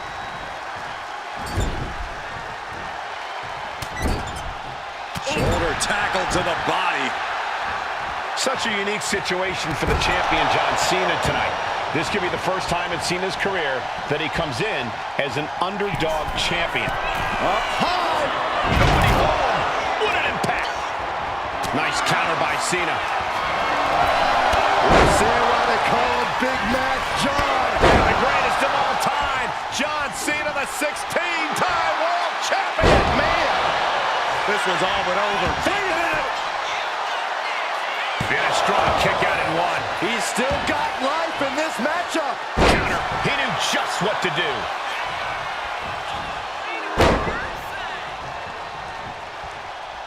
He's heading to the outside. Better watch for the referee's count. Looks like he's got something in mind for ringside here. Cena tonight attempting to do something no one else has been able to do. Be it HBK, Triple H, Kane, the list goes on and on. No one has been able to beat Umaga. Since debuting in last year's WrestleMania, he's never been pinned, never been submitted. Umaga is a man who's decimated every single thing in his path. It's not hyperbole to call him a dangerous and deadly savage. Boom! We'll take things into the ring. Gotta get back into the ring quickly. Otherwise, this match is over.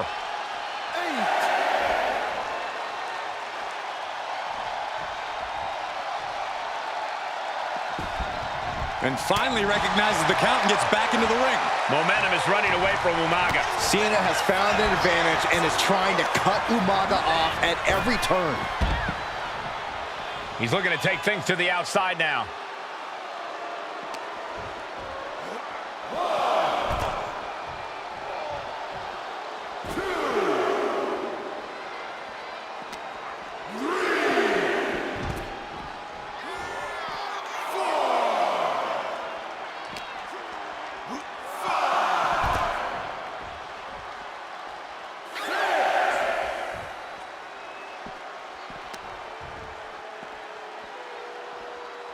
He doesn't have much time to get back in the ring. And you just see Cena's legs bent awkwardly off the steel steps. Umaga really pinpointed a target with that attack. I don't know if it was strategic on the part of Umaga or just a result of his rampage, but either way, taking out Cena's foundation is going to sway the power advantage into Umaga's favor now. A rare position for Cena in this fight.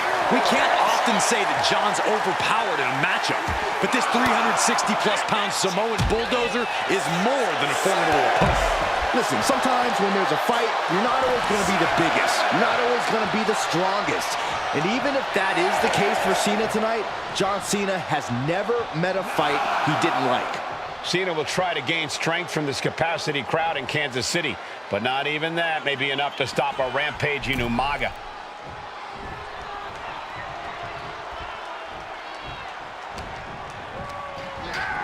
Has him in the corner, thinking of the next move. And Cena finds himself on the receiving end. Umaga is truly a specimen to marvel at, Corey, and his handler, Armando Alejandro Estrada, knows he has a thoroughbred on his hands. There's a difference between thoroughbreds and Umaga, though, Cole. Thoroughbreds can be tamed. Umaga cannot. Estrada can only serve as a mouthpiece for Umaga. He can only help direct Umaga's blind brutality.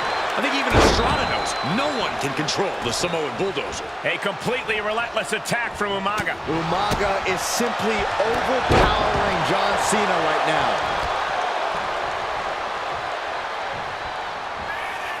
Here it comes! Samoan spike! The challenger might have what it takes to win this. And Umaga, of course, coming from a very rich heritage. Some of the greatest athletes in any sport come from the Samoan heritage. Umaga's aggressiveness can be traced back to his bloodline. When you're fighting a Samoan, you are battling a tough, scary human being. Two powerhouses, a championship on the line. We knew this would be a battle. Umaga and Cena aren't giving up any ground here. Whoa, monkey flip. I love it. Targets the gut to end the offense.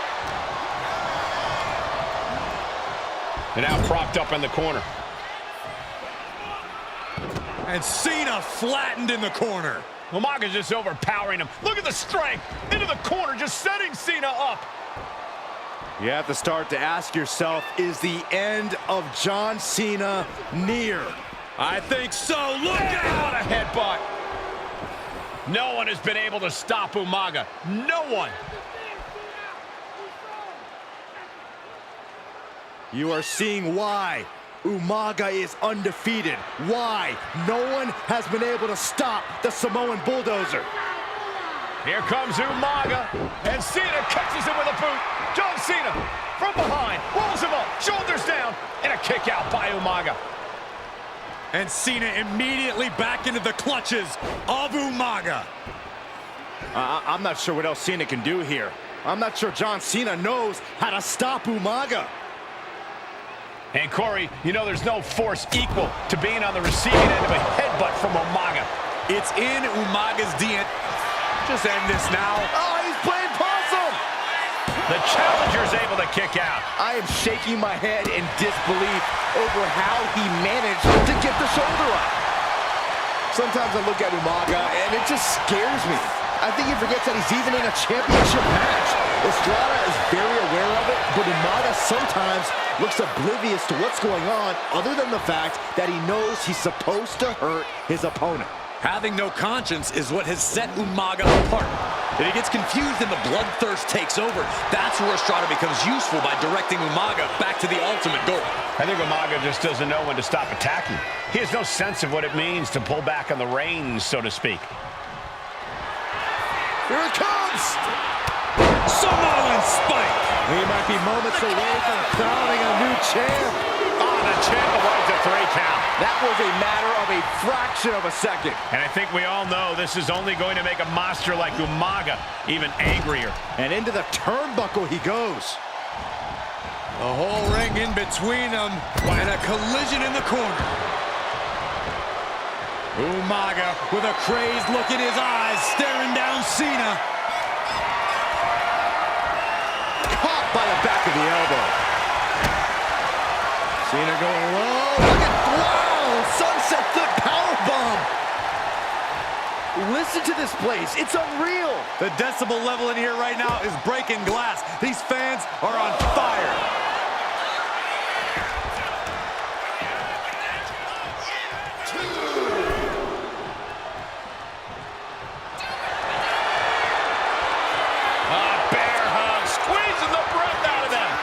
Can John Cena find a way to escape this? New champion, an undefeated champion. Here is your winner, and the new WWE Champion, Umaga! This proves it. Truly no one can withstand Umaga. The Samoan bulldozer has wrecked his way.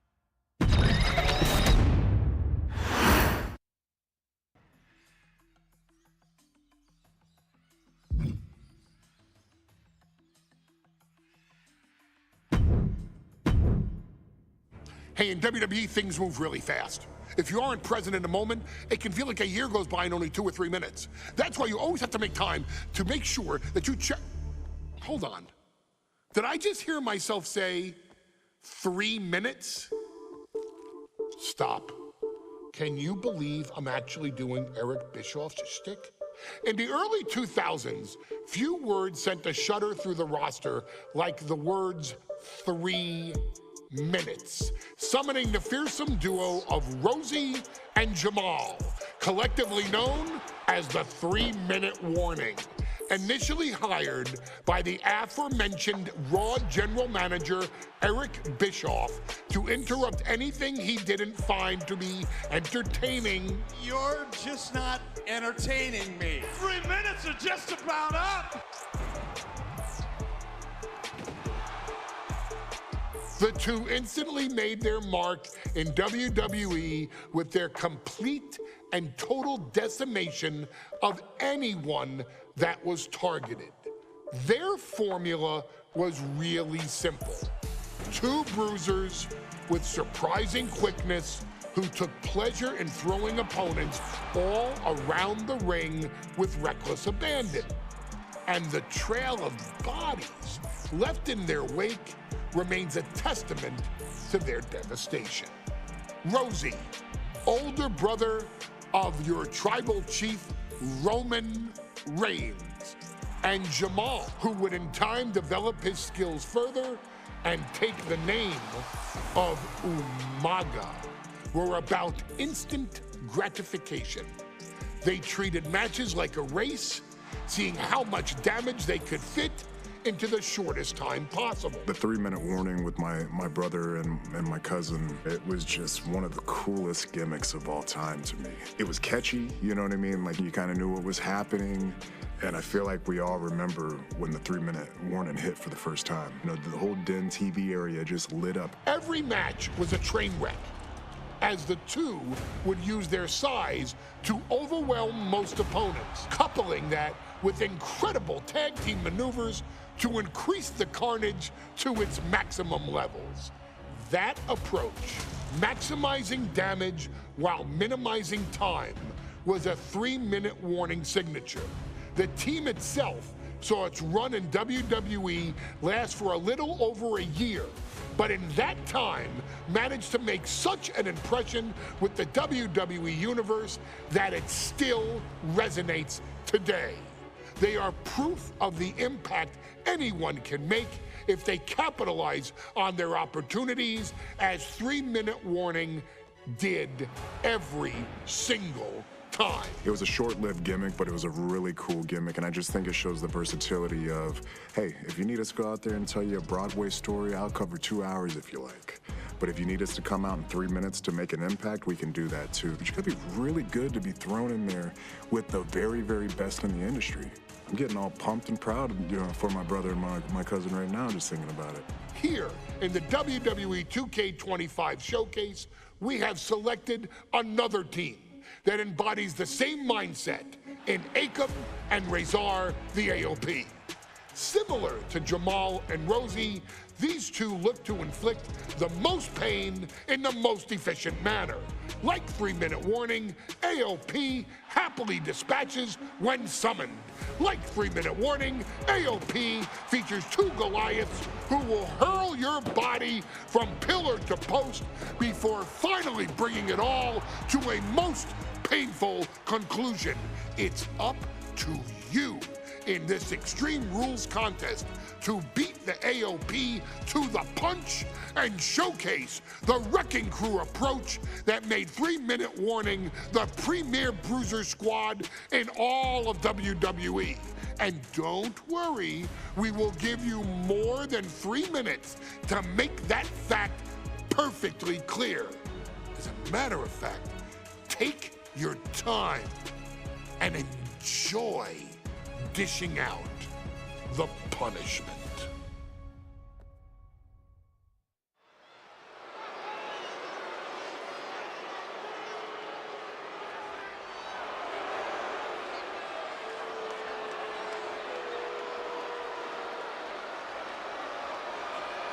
AOP is here, ready to wreak havoc. And they want to prove 3-minute warning has nothing on them. 2 roughneck teams ready to use this Extreme Rules stipulation to the fullest.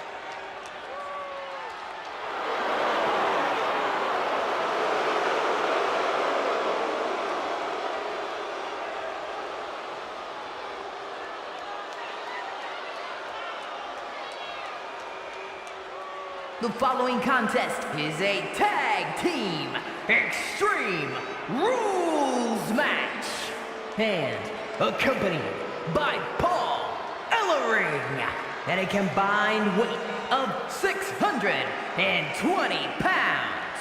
Akam and Razor, the authors of pain. AOP look unintimidated by the task at hand. They are totally prepared for the merciless tandem of 3-minute warning. You know, there's actually a lot in common between these two teams in terms of tactics and physicality.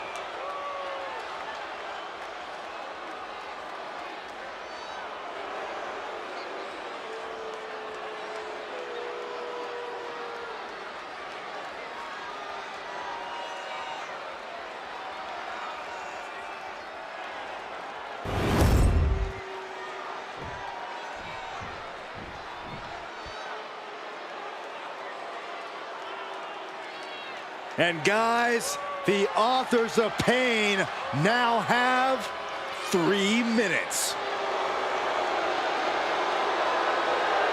And at a combined weight of 770 pounds, Rosie and Jamal. 3-minute warning. Authors of Pain versus 3-minute warning is a recipe for brutality and ruthless carnage. And that's in a regular match, Cole. This is Extreme Rules. These two hit squads are going to tear each other apart. 3-minute warning made a career out of demolishing anyone who got in their way. Why would AOP be any different? Because that's exactly what AOP does too. They play the same game as 3-minute warning. Here we go with AOP and 3-minute warning going head-to-head. This is an Extreme Rules match, and it's a good thing it is, because neither one of these teams likes to play by the rules or limit their aggressive tendencies. Well, there is nothing on the minds of these men except dealing as much damage to one another as possible. Both 3-minute warning and the AOP excel at brutalizing their opponents and inflicting massive amounts of pain, but only one of them can be the best at it. We can safely predict that this is going to be an exceptionally gruesome and painful match to watch. Rosie and Jamal tell their victims that they will feel the 3-minute warning. What does that mean, Corey? Well, it means a lot of superstars will get run over by the pain train, and it's only going to feel like the longest 3 minutes of their lives. When you're as big and strong as Rosie and Jamal, that's how quickly it can be over. AOP and 3-minute warning both love to bring the pain to their opponents, but I'm not sure AOP is ready for the pure chaos that is 3-minute warning. That ability to be totally unpredictable could play in 3-minute warning's favor.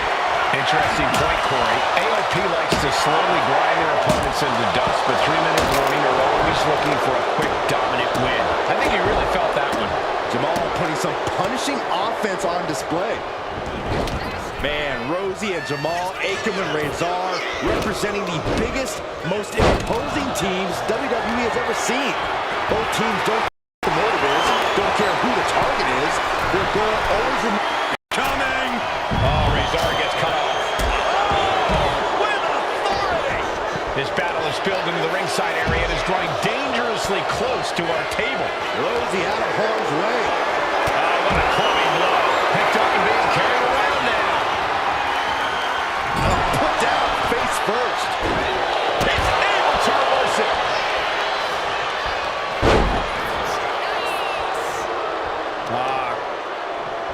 Stop in the leg.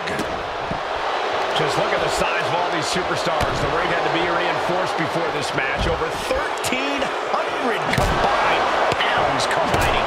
These men are so big and so... You might actually get the win here. A kick out before 3. Couldn't quite slam the door yet. And with an onslaught of strikes like that, it's clear they have nothing but punishment on their mind. Oh, man! What a nasty STO. All focus bent on putting an end to Jamal here.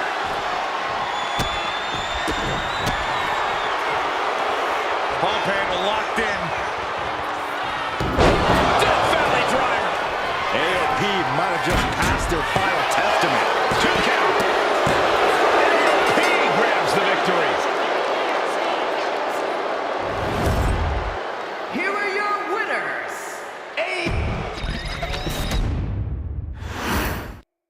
We got 3-minute warning and the authors of pain clashing tonight in what should be a harrowing Extreme Rules match. Considering the teams involved here, it comes as no surprise that we have medical teams standing by backstage. Yeah, these are two of the most merciless and physical teams we've ever seen. Lasting bodily harm isn't just highly probable in this match, it's essentially guaranteed. Well, I, for one, can't wait to see what these teams do with the rules thrown out the window. They're free to be as creative as they want in their pursuit of absolutely annihilating one another.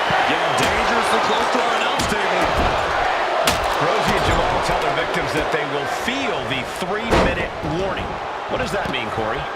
Well, it means a lot of superstars will get run over by the pain train, and it's only going to feel like the longest 3 minutes of their lives. When you're as big and strong as Rosie and Jamal, that's how quickly it can be over.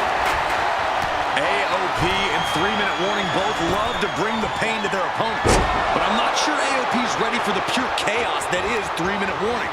That ability to be totally unpredictable could play in 3-minute warning's favor. Interesting point, Corey. AOP likes to slowly grind their opponents into dust, but 3-minute warning are always looking for a quick, dominant win.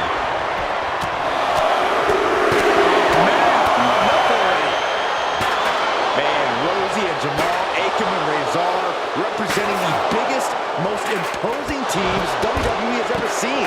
Both teams don't care what the motive is, Don't care who the target is, their goal always remains the same, and that is complete destruction of the opposition. We call them equal opportunity ass kickers. The first few rows should take a couple steps back because no one is safe when you're in the vicinity of these teams. One wicked attack after another. Crank in the head. Toss back into the ring. Taking a moment to get pumped off of this crowd's incredible energy. Just look at the size of all these superstars. The ring had to be reinforced before this match. Over 1,300 combined atoms colliding. These men are so big and so thick, it's a challenge to wrap your arms around them. It's really just best to find weapons and whack away. Yeah, and there's plenty of weapons to choose from tonight. He's looking fairly drained. You know exactly what you're getting into when you sign up for this kind of match. Wear and tear of this match is clearly starting to get to him. This is what we expect out of Extreme Rules. No one is safe. Gets the reversal. What a counter. Look ringside now, guys. This manager's doing something very suspicious. That scary look in his eyes, fixated on the opposition. He's got his hands on a sledgehammer. Total chaos is about to be unleashed. Can he put it away? Wasting no time getting his shoulder up. He's not even close to being done yet. Oh, what a chop. That'll light you up. Oh, man. He's making his intentions known to everyone in the arena. And he's leaving the ring for the moment. Heading back into the ring now. Headbutt to the gut! Boom! What a headbutt. Vicious. Massive damage to the whole body. Ooh. Trying to wrestle free their opponent's arm, has the arm trapped. Pay special attention to Rosie in this matchup. 6'5", 375 pounds. The man can run a 40-yard dash in 4.8 seconds. This guy is a pure athlete. Rosie played high school football with a legendary running back before playing college ball in Hawaii. Imagine being pancaked by the force Rosie brings. Manages to fight out with a series of punches. We knew this would be a grueling and punishing match, but AOP and 3-minute warning are exceeding all expectations. Akam with a course correction. Back elbow finds the mark. Elbow after elbow. And just being tossed away there. He is looking to do some serious harm. Oh, basically hammering their opponent into the floor. And each of these lethal maneuvers have got to be taking a toll. And now he's back into the ring. Placed against the turnbuckles. Ooh, huge splash. He looks absolutely dead on his feet. But I highly doubt anybody's going to throw in the towel, though. Oh, man. This is a whole new level of chaos and brutality. 3-minute warning and AOP just keep upping the ante on each other. Thunder. Looking to put the match away here. He made the save just in time. Oh, to the sky. Oh, Ray's arm gets cut off.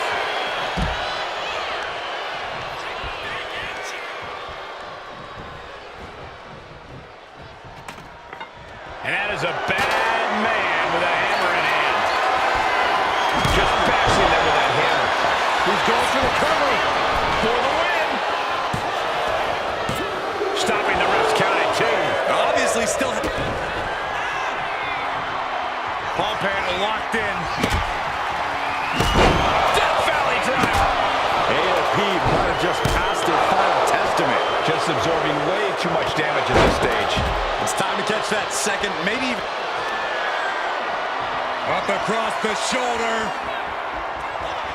Samoan driver. 3-minute warning might just be done messing around.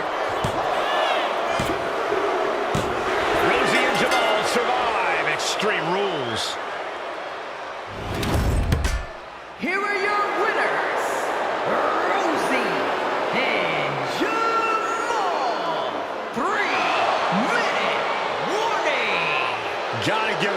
3-minute warning in a contest between two of the most badass squads we've ever seen. They were the tougher competitors. Yeah, but AOP certainly made 3-minute warning earn this win. Just think about all the carnage we witnessed here.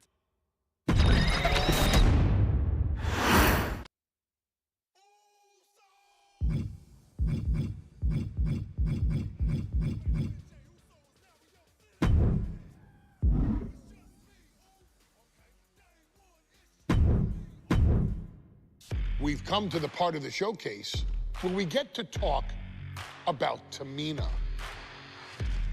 Ever since walking in WWE, shoulder to shoulder with the Usos, Tamina's alliance with this dynasty has never been in question. I remember watching Monday Night Raw and I seen Tamina debut with my brothers. It was a pretty cool, dynamic, right? Two of my brothers and Tamina. Together, Tamina and the Usos helped each other navigate through a trial-filled first year in WWE, making sure they all survived together. In later years, Tamina has formed alliances with both Naomi and Nia Jax, honoring this family's connection. While Tamina has looked to create her own name in the industry, she has never missed a chance to acknowledge her place in this family either. Trained by Afa and Sika, the wild Samoans, Tamina was instilled with the same instincts that have carried each member of this family to wrestling glory. Her in-ring approach is similar to many in the Bloodline. Quick striking, high-impact attacks, and smothering holds. As capable with a super kick or a big splash as anyone else, Tamina has maintained a remarkable level of success in her WWE career. A constant contender, Tamina has competed for the Women's Championship on many occasions. She's also held the Women's Tag Team Championships along with 9 separate reigns as the 24/7 champion. Tamina has proven capable in any environment against any opponent. Tamina is always the perfect test for a rising contender. Defeating Tamina proves that you're at the top of your game, and she will always expose those who aren't quite ready yet. Taking her lightly is the easiest way to book your visit to the local medical facility. Tamina has taken part in many memorable moments, but in the 2K25 showcase, we're going to give you the chance to make history. In the first ever women's Money in the Bank match, Carmella, of all people, would walk out victorious after letting someone else do all the work. Tamina, Becky Lynch, Natalya, and Charlotte Flair were all robbed of a great opportunity that night by Carmella. So this is your chance to make it right. Showcase Tamina's grit and take out the other 4 ladies in this ladder match to become the first ever winner of the Women's Money in the Bank. Carmella might still sneak out with the win, but if she does, she's doing it on her own because we're not allowing anyone else at ringside for this match in our showcase.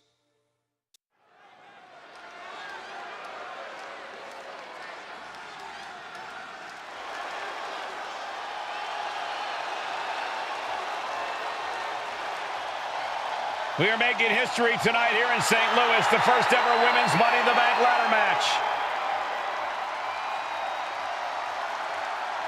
The following is the first ever Women's Money in the Bank ladder match.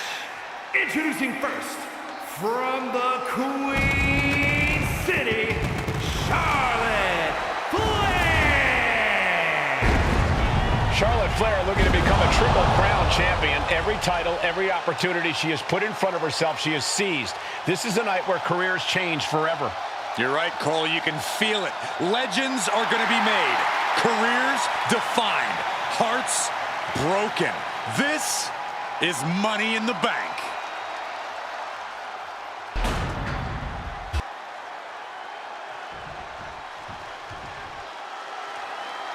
And Byron, Becky Lynch with a very astute point. I rip off arms. You can't exactly climb a ladder with no arms.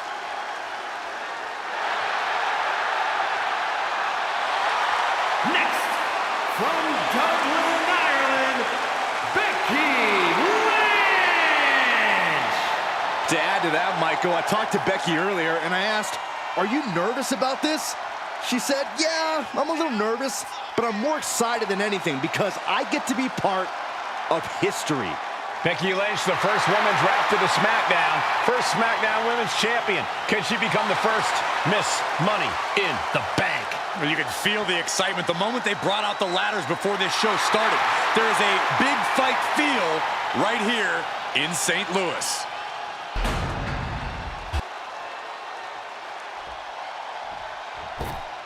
There's a big fight coming. Tamina, perhaps the most dominant superstar in this match. And I guarantee she is not fazed by taking on 4 different opponents in a ladder match. From the Pacific Islands, Tamina! This is a milestone moment that is being watched all over the world. And Tamina is hoping to live up to her family's legacy. She wants that briefcase. She wants that title. It's in her blood.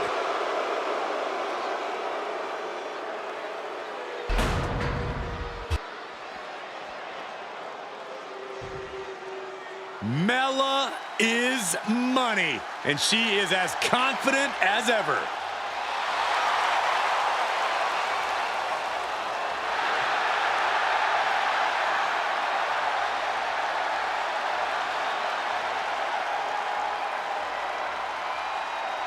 Making her way to the ring from Staten Island, Carmella! Byron, Carmella's made a couple of good points recently, saying, I was the last woman drafted in the WWE draft last summer. How big of a chip is on her shoulder? Oh, she's got a huge chip on her shoulder. And also, don't forget, Carmella has had some major victories lately, so she has all the fuel you could need heading into a match of this type.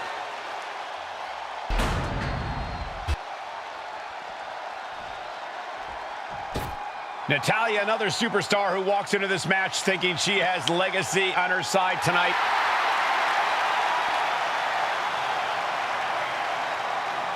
And from Calgary, Alberta, Canada, Natalya! Every last woman in this match has chased this opportunity so fiercely. They have chased the championship, perhaps none more so than Natalya.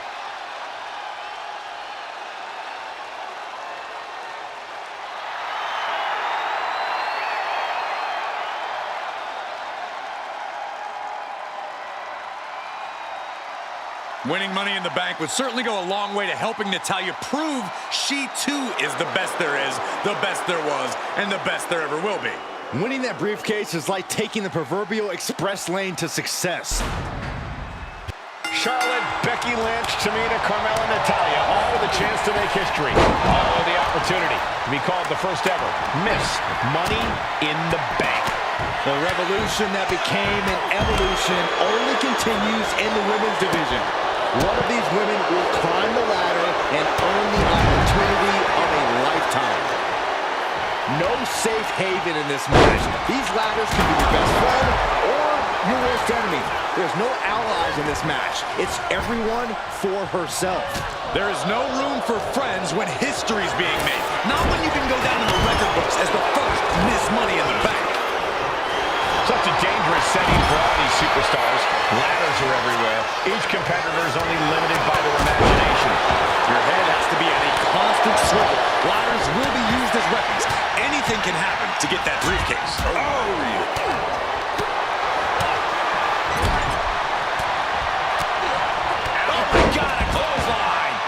offense with a hurtful purpose. We might want to get mobile, boys. Let's hope the visit to our desk is only temporary. A contract that can change lives hanging above the ring. Probably the most profitable opportunity in our sport. 15 out of 17 superstars have successfully cashed in the Money in the Bank contract. A surprise cash-in has only failed once, and the other failed cash-in was alerted to a week in advance. You are almost certain to become the next SmackDown Women's Champion if you grab the contract tonight. These are dangerous attacks on their own, but now the damage is exponentially multiplied. Trying to reach it, trying to win. Maybe this isn't a good position to go for it. That certainly seems to be having trouble up there. Tamina landing heavy offense on Charlotte. Charlotte thought tonight would be an ascension to her throne. Tamina's here to ruin that dream. Unloading! 3 second-generation superstars competing in this match. Carmella, Charlotte, and Tamina. And Natalya, of course, a third-generation superstar. Women bred for these kind of moments. Any of these women will add a significant chapter to her legacy if she can become the first Miss Money in the Bank. Carmella, the Mella Buster! Inverted backbreaker. Ow! She's headed out of the ring. Countouts are not a factor for her.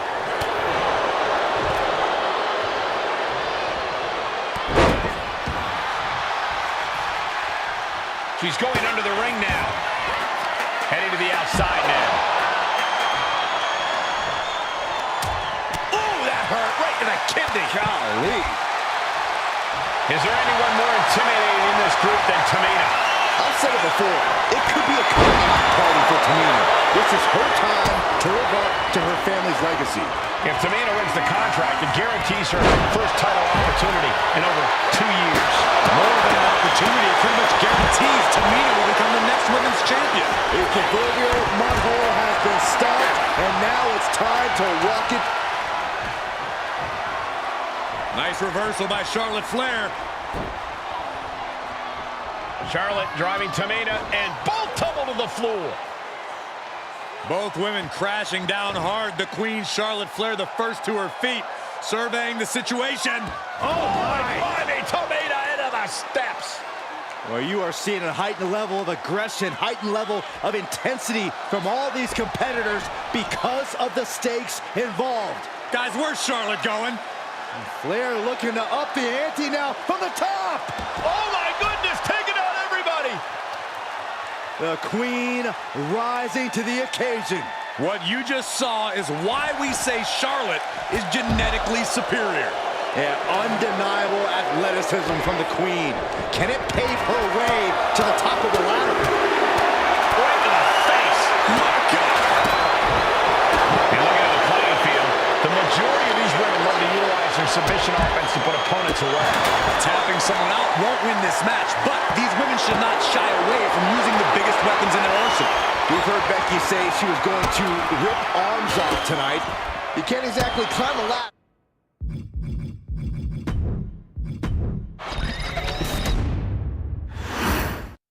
This new generation of female superstars are providing yet another milestone moment here. Tamina, Charlotte, Carmella, Natalya, and Becky Lynch are going to climb the ladder and retrieve the briefcase. Become the first ever Miss Money in the Bank. Sent right into the corner. Gentlemen, this is what I believe we refer to as unloading. And looking at the playing field, the majority of these women love to utilize their submission offense to put opponents away. Tapping someone out won't win this match, but these women should not shy away from using the biggest weapons in their arsenal. We've heard Becky say she was going to rip arms off tonight. You can't exactly climb a ladder with no arms. Such a dangerous setting for all these superstars. Ladders are everywhere. Each competitor is only limited by their imagination.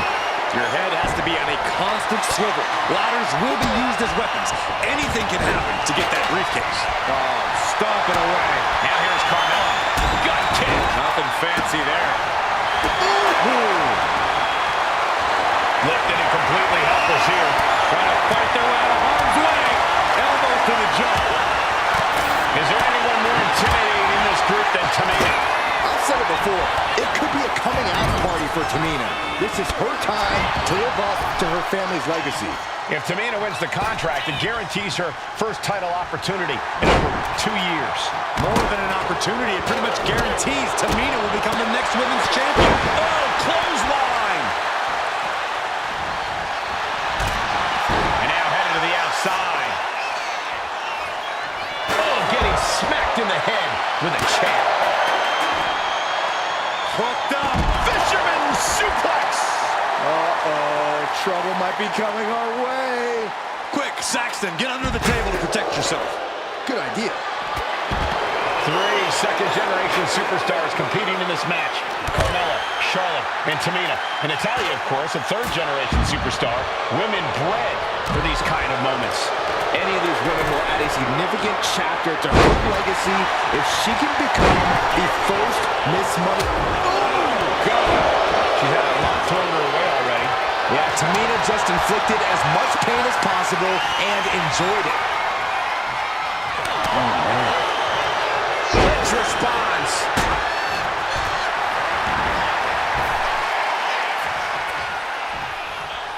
Textbook fall-away slam.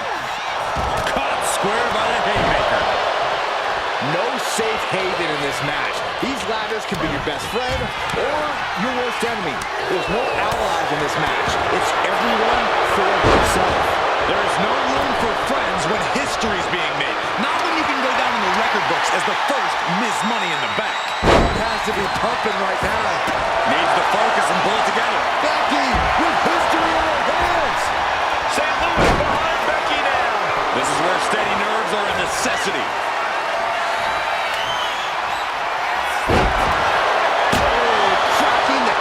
Across the head. Good Lord, what a shot. Someone's got to get control of this thing.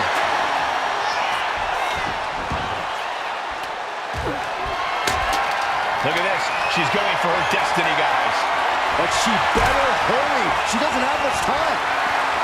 A contract that can change lives hanging above the ring. Probably the most profitable opportunity in our sport. 15 out of 17 superstars have successfully cashed in the Money in the Bank contract.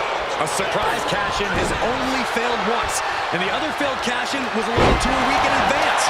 You are almost certain to become the next SmackDown Women's Champion if you grab the contract tonight. I assure you, this is even harder than it looks. Trying not to fumble around too much here. And that's not going to make Tamina happy. Yeah, as Becky's trademark brashness continues to serve her well in this one. Boom! Slam! With authority. As the wrist trapped, how humiliating, just kicks to the face. Just going all out with every blow. Ooh, that kick will stop you in your tracks. Devastating kick. And she just avoided some serious damage. Becky moves out of the way.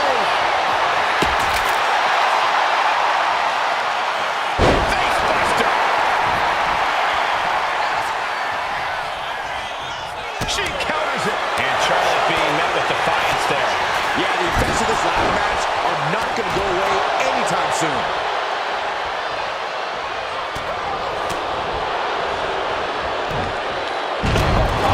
Samoan drop. Got flipped upside down there. Steering clear there. Ooh, what a slap. Oh, here we go. Ah, look at this. Hair pull mat slam. Lariat.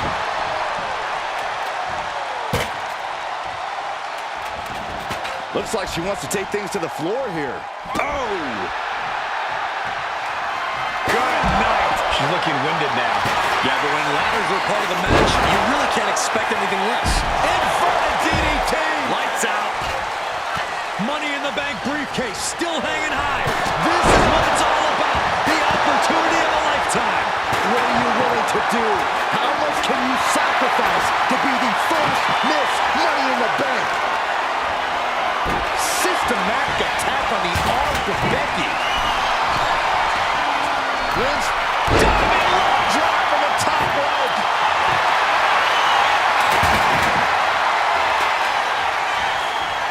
She continues to fight off her opponent. Natalya in some big trouble here. Yeah, she's really in trouble now. I don't know. Nice reversal by Charlotte Flair. Charlotte driving Tamina, and both tumble to the floor. Both women crashing down hard. The Queen, Charlotte Flair, the first to her feet, surveying the situation. Oh my God, Tamina into the steps.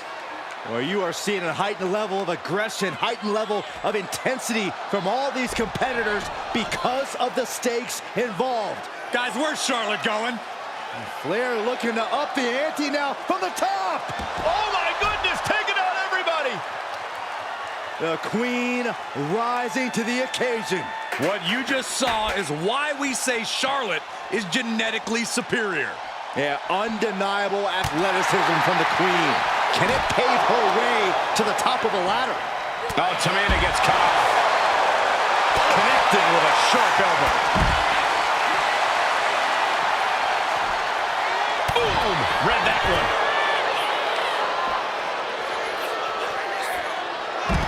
Oh, strong impact.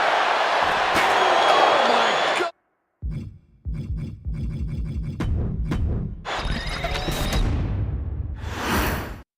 This new generation of female superstars are providing yet another milestone moment here. Tamina, Charlotte, Carmella, Natalya, and Becky Lynch look to climb the ladder and retrieve the briefcase, become the first ever Miss Money in the Bank. And looking at the playing field, the majority of these women love to utilize their submission offense to put opponents away.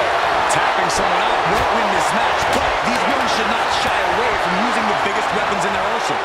We've heard Becky say she was going to rip arms off tonight. You can't exactly climb a ladder with no arms. Remember, the first woman to climb the ladder and retrieve the briefcase will become the first ever Miss Money in the Bank. No countouts, no disqualifications in this match. Everybody is coming in with a different strategy, but remaining close is the key. Luck is going to play a part, but will increase your odds if you stay close to a ladder and close to the briefcase. Oh man, that's like death by 1,000 cuts. Tamina not caring that Becky's a fan favorite. The crowd's adulation is meaningless. All that matters is the contract suspended above the ring. Tamina's been showing so much dominance in this match. The whole match is literally in the palm of their hands. It's going to take some time, but you got to just keep going. No safe haven in this match. These ladders can be your best friend or your worst enemy. There's no allies in this match. It's everyone for herself. There is no room for friends when history is being made. Not when you can go down in the record books as the first Miss Money in the Bank.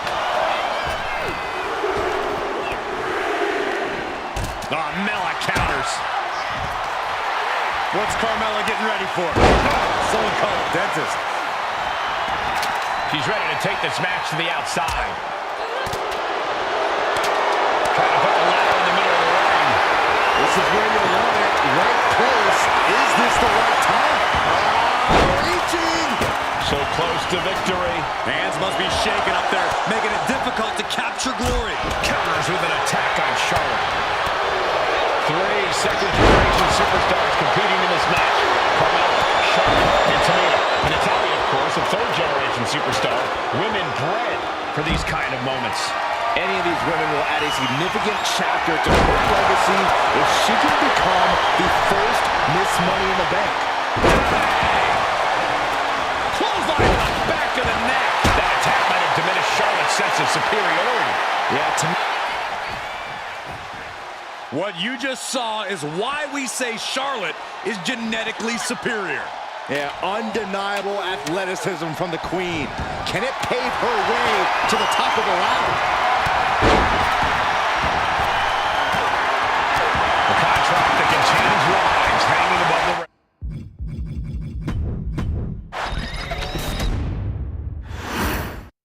Charlotte, Becky Lynch, Tamina, Carmella, Natalya, all with a chance to make history. All with the opportunity to be called the first ever Miss Money in the Bank. The revolution that became an evolution only continues in the women's division. One of these women will climb the ladder and earn the opportunity of a lifetime. No safe haven in this match. These ladders can be your best friend or your worst enemy.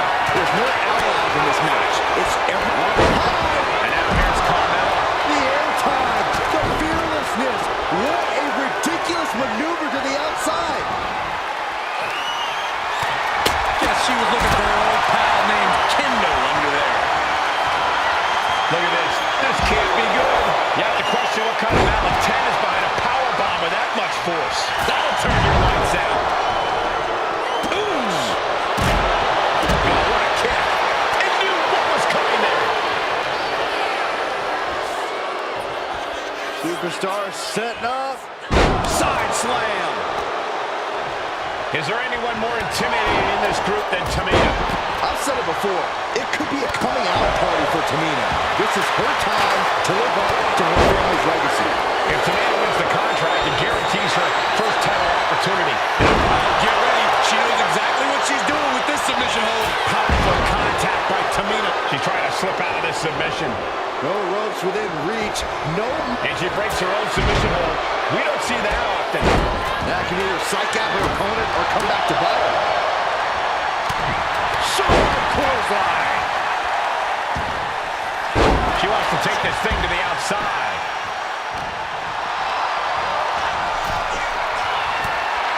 Three second-generation superstars competing in this match. Carmella, Charlotte, and Tamina. And Natalya, of course, a third-generation superstar. Women bred for these kind of moments. Any of these women will add a significant chapter to her legacy if she can become the first Miss Money in the Bank. She's in place.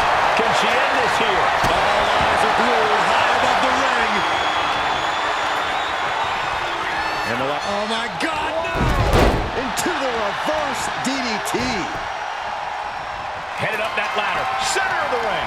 Oh! And no two ways about it. That move was just direct. Legs caught. Bash with a punch to the gut.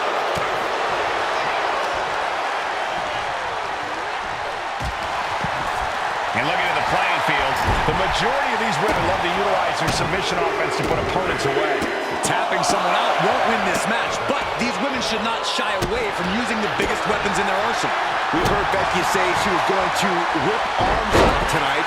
You can't exactly climb a ladder with no arms. ACL, MCL, both could have been affected by that move. Brutal boot. She's getting fired up, ready to show her opponent what she's got. As the fight continues ringside, we may need to relocate soon.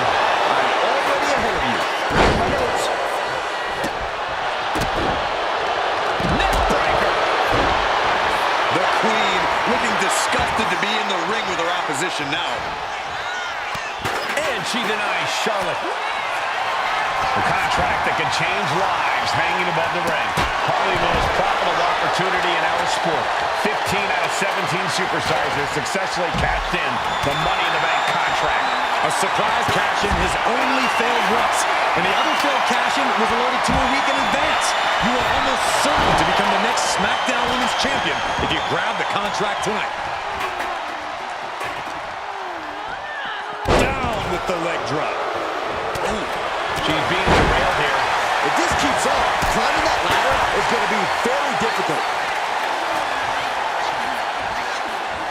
Oh! Oh, my Lord! Sliding back in under the ropes here. Uranagi! Man, oh, man. And this one's taken to the outside. And a series of vicious stomps. You gotta wonder if there's more animosity in this match than we previously thought. She's starting to wear down here. Yeah, Cole, taking this much damage now seriously impacts your speed after that leg drop. Momentum is completely shifted to Tamina. Just look at Tamina go. Oh my God, a clothesline. Running hip attack. What impact.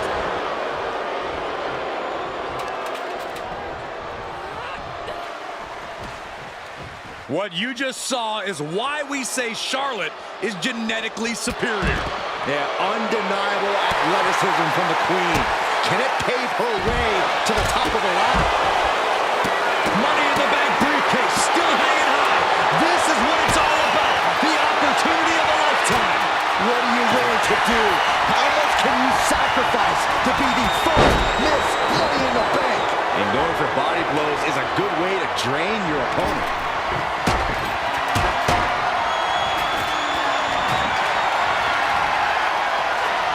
Superstar sitting up. A side slam. She escapes the attack.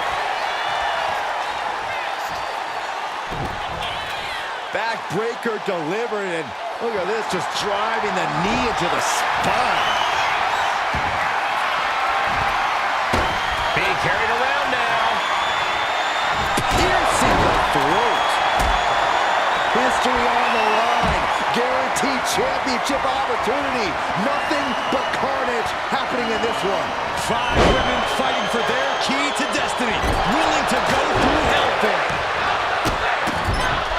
This is just establishing dominance. Oh, what a stop right to the chest. Are you kidding me? Oh, man. Ouch. And she heads out to the floor. Obviously was in need of a breather. From the heavens, a big body splash from the top. Tamina wipes out an opponent, but can she seize the opportunity and grab the briefcase? Settling on the kendo stick. Nope. Nasty chop delivered by Charlotte, followed by natural selection. The Queen has put an opponent in the dirt, and now the ladder to her throne awaits.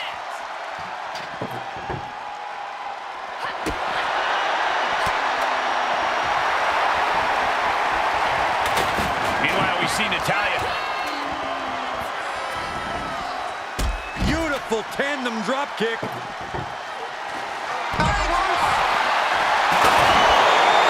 That chair is not going to be used as it was designed for. And once again, she's put on the back foot. This deep into a ladder match, the last thing you want is to start breaking down. Got them off their feet here. Uh-oh, this is going to be ugly, guys.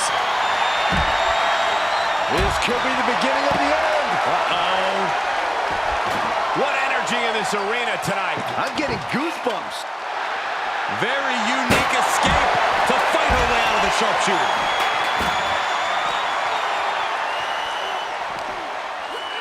Perfect backbreaker.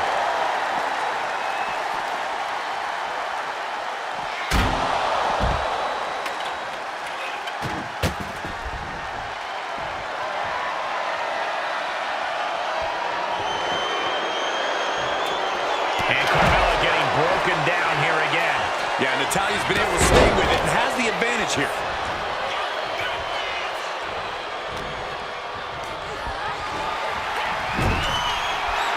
From Tamina.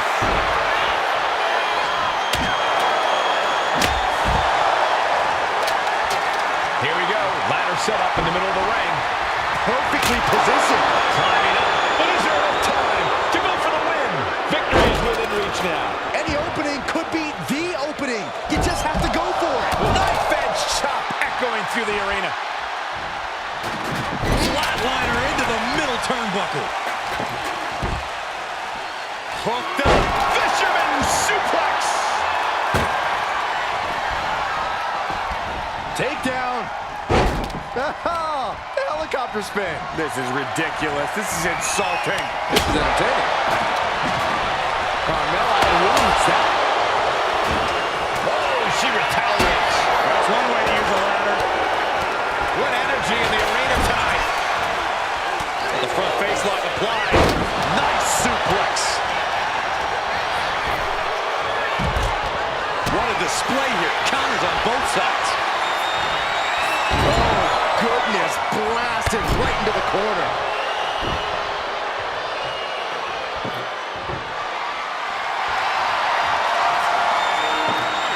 He's setting up the table. Someone's about to get hurt. Looking for something, anything under the ring. She's headed to the outside. No threat of count out here. Charlotte just rubbing it in now. Here she goes, sliding back into the ring. She keeps on talking, but is she actually going to deliver? Oh, yeah, she's saying, I still have plenty left in the tank. Becky Lynch looking to end this one. This could do it. Oh, my gosh, but if she taps out here, it won't mean anything. It has to be in the... And look at her giving up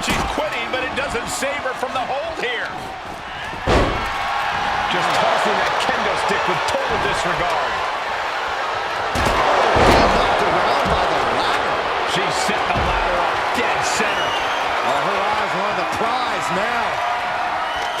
Getting that ladder in position. Right in the middle of the ring. Up the ladder now. Let's see if this is right for the picking. She's got it in her hands. Can she end it here? Looks like scaling the ladder was the easy Carmella with a super kick. Charlotte doesn't have a chance.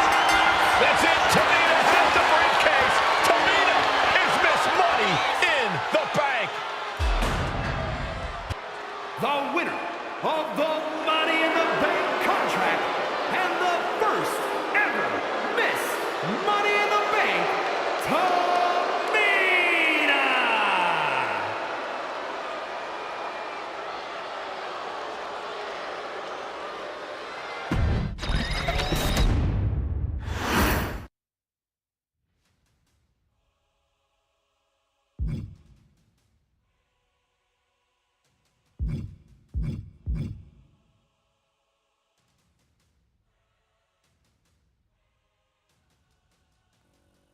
With perfect tempo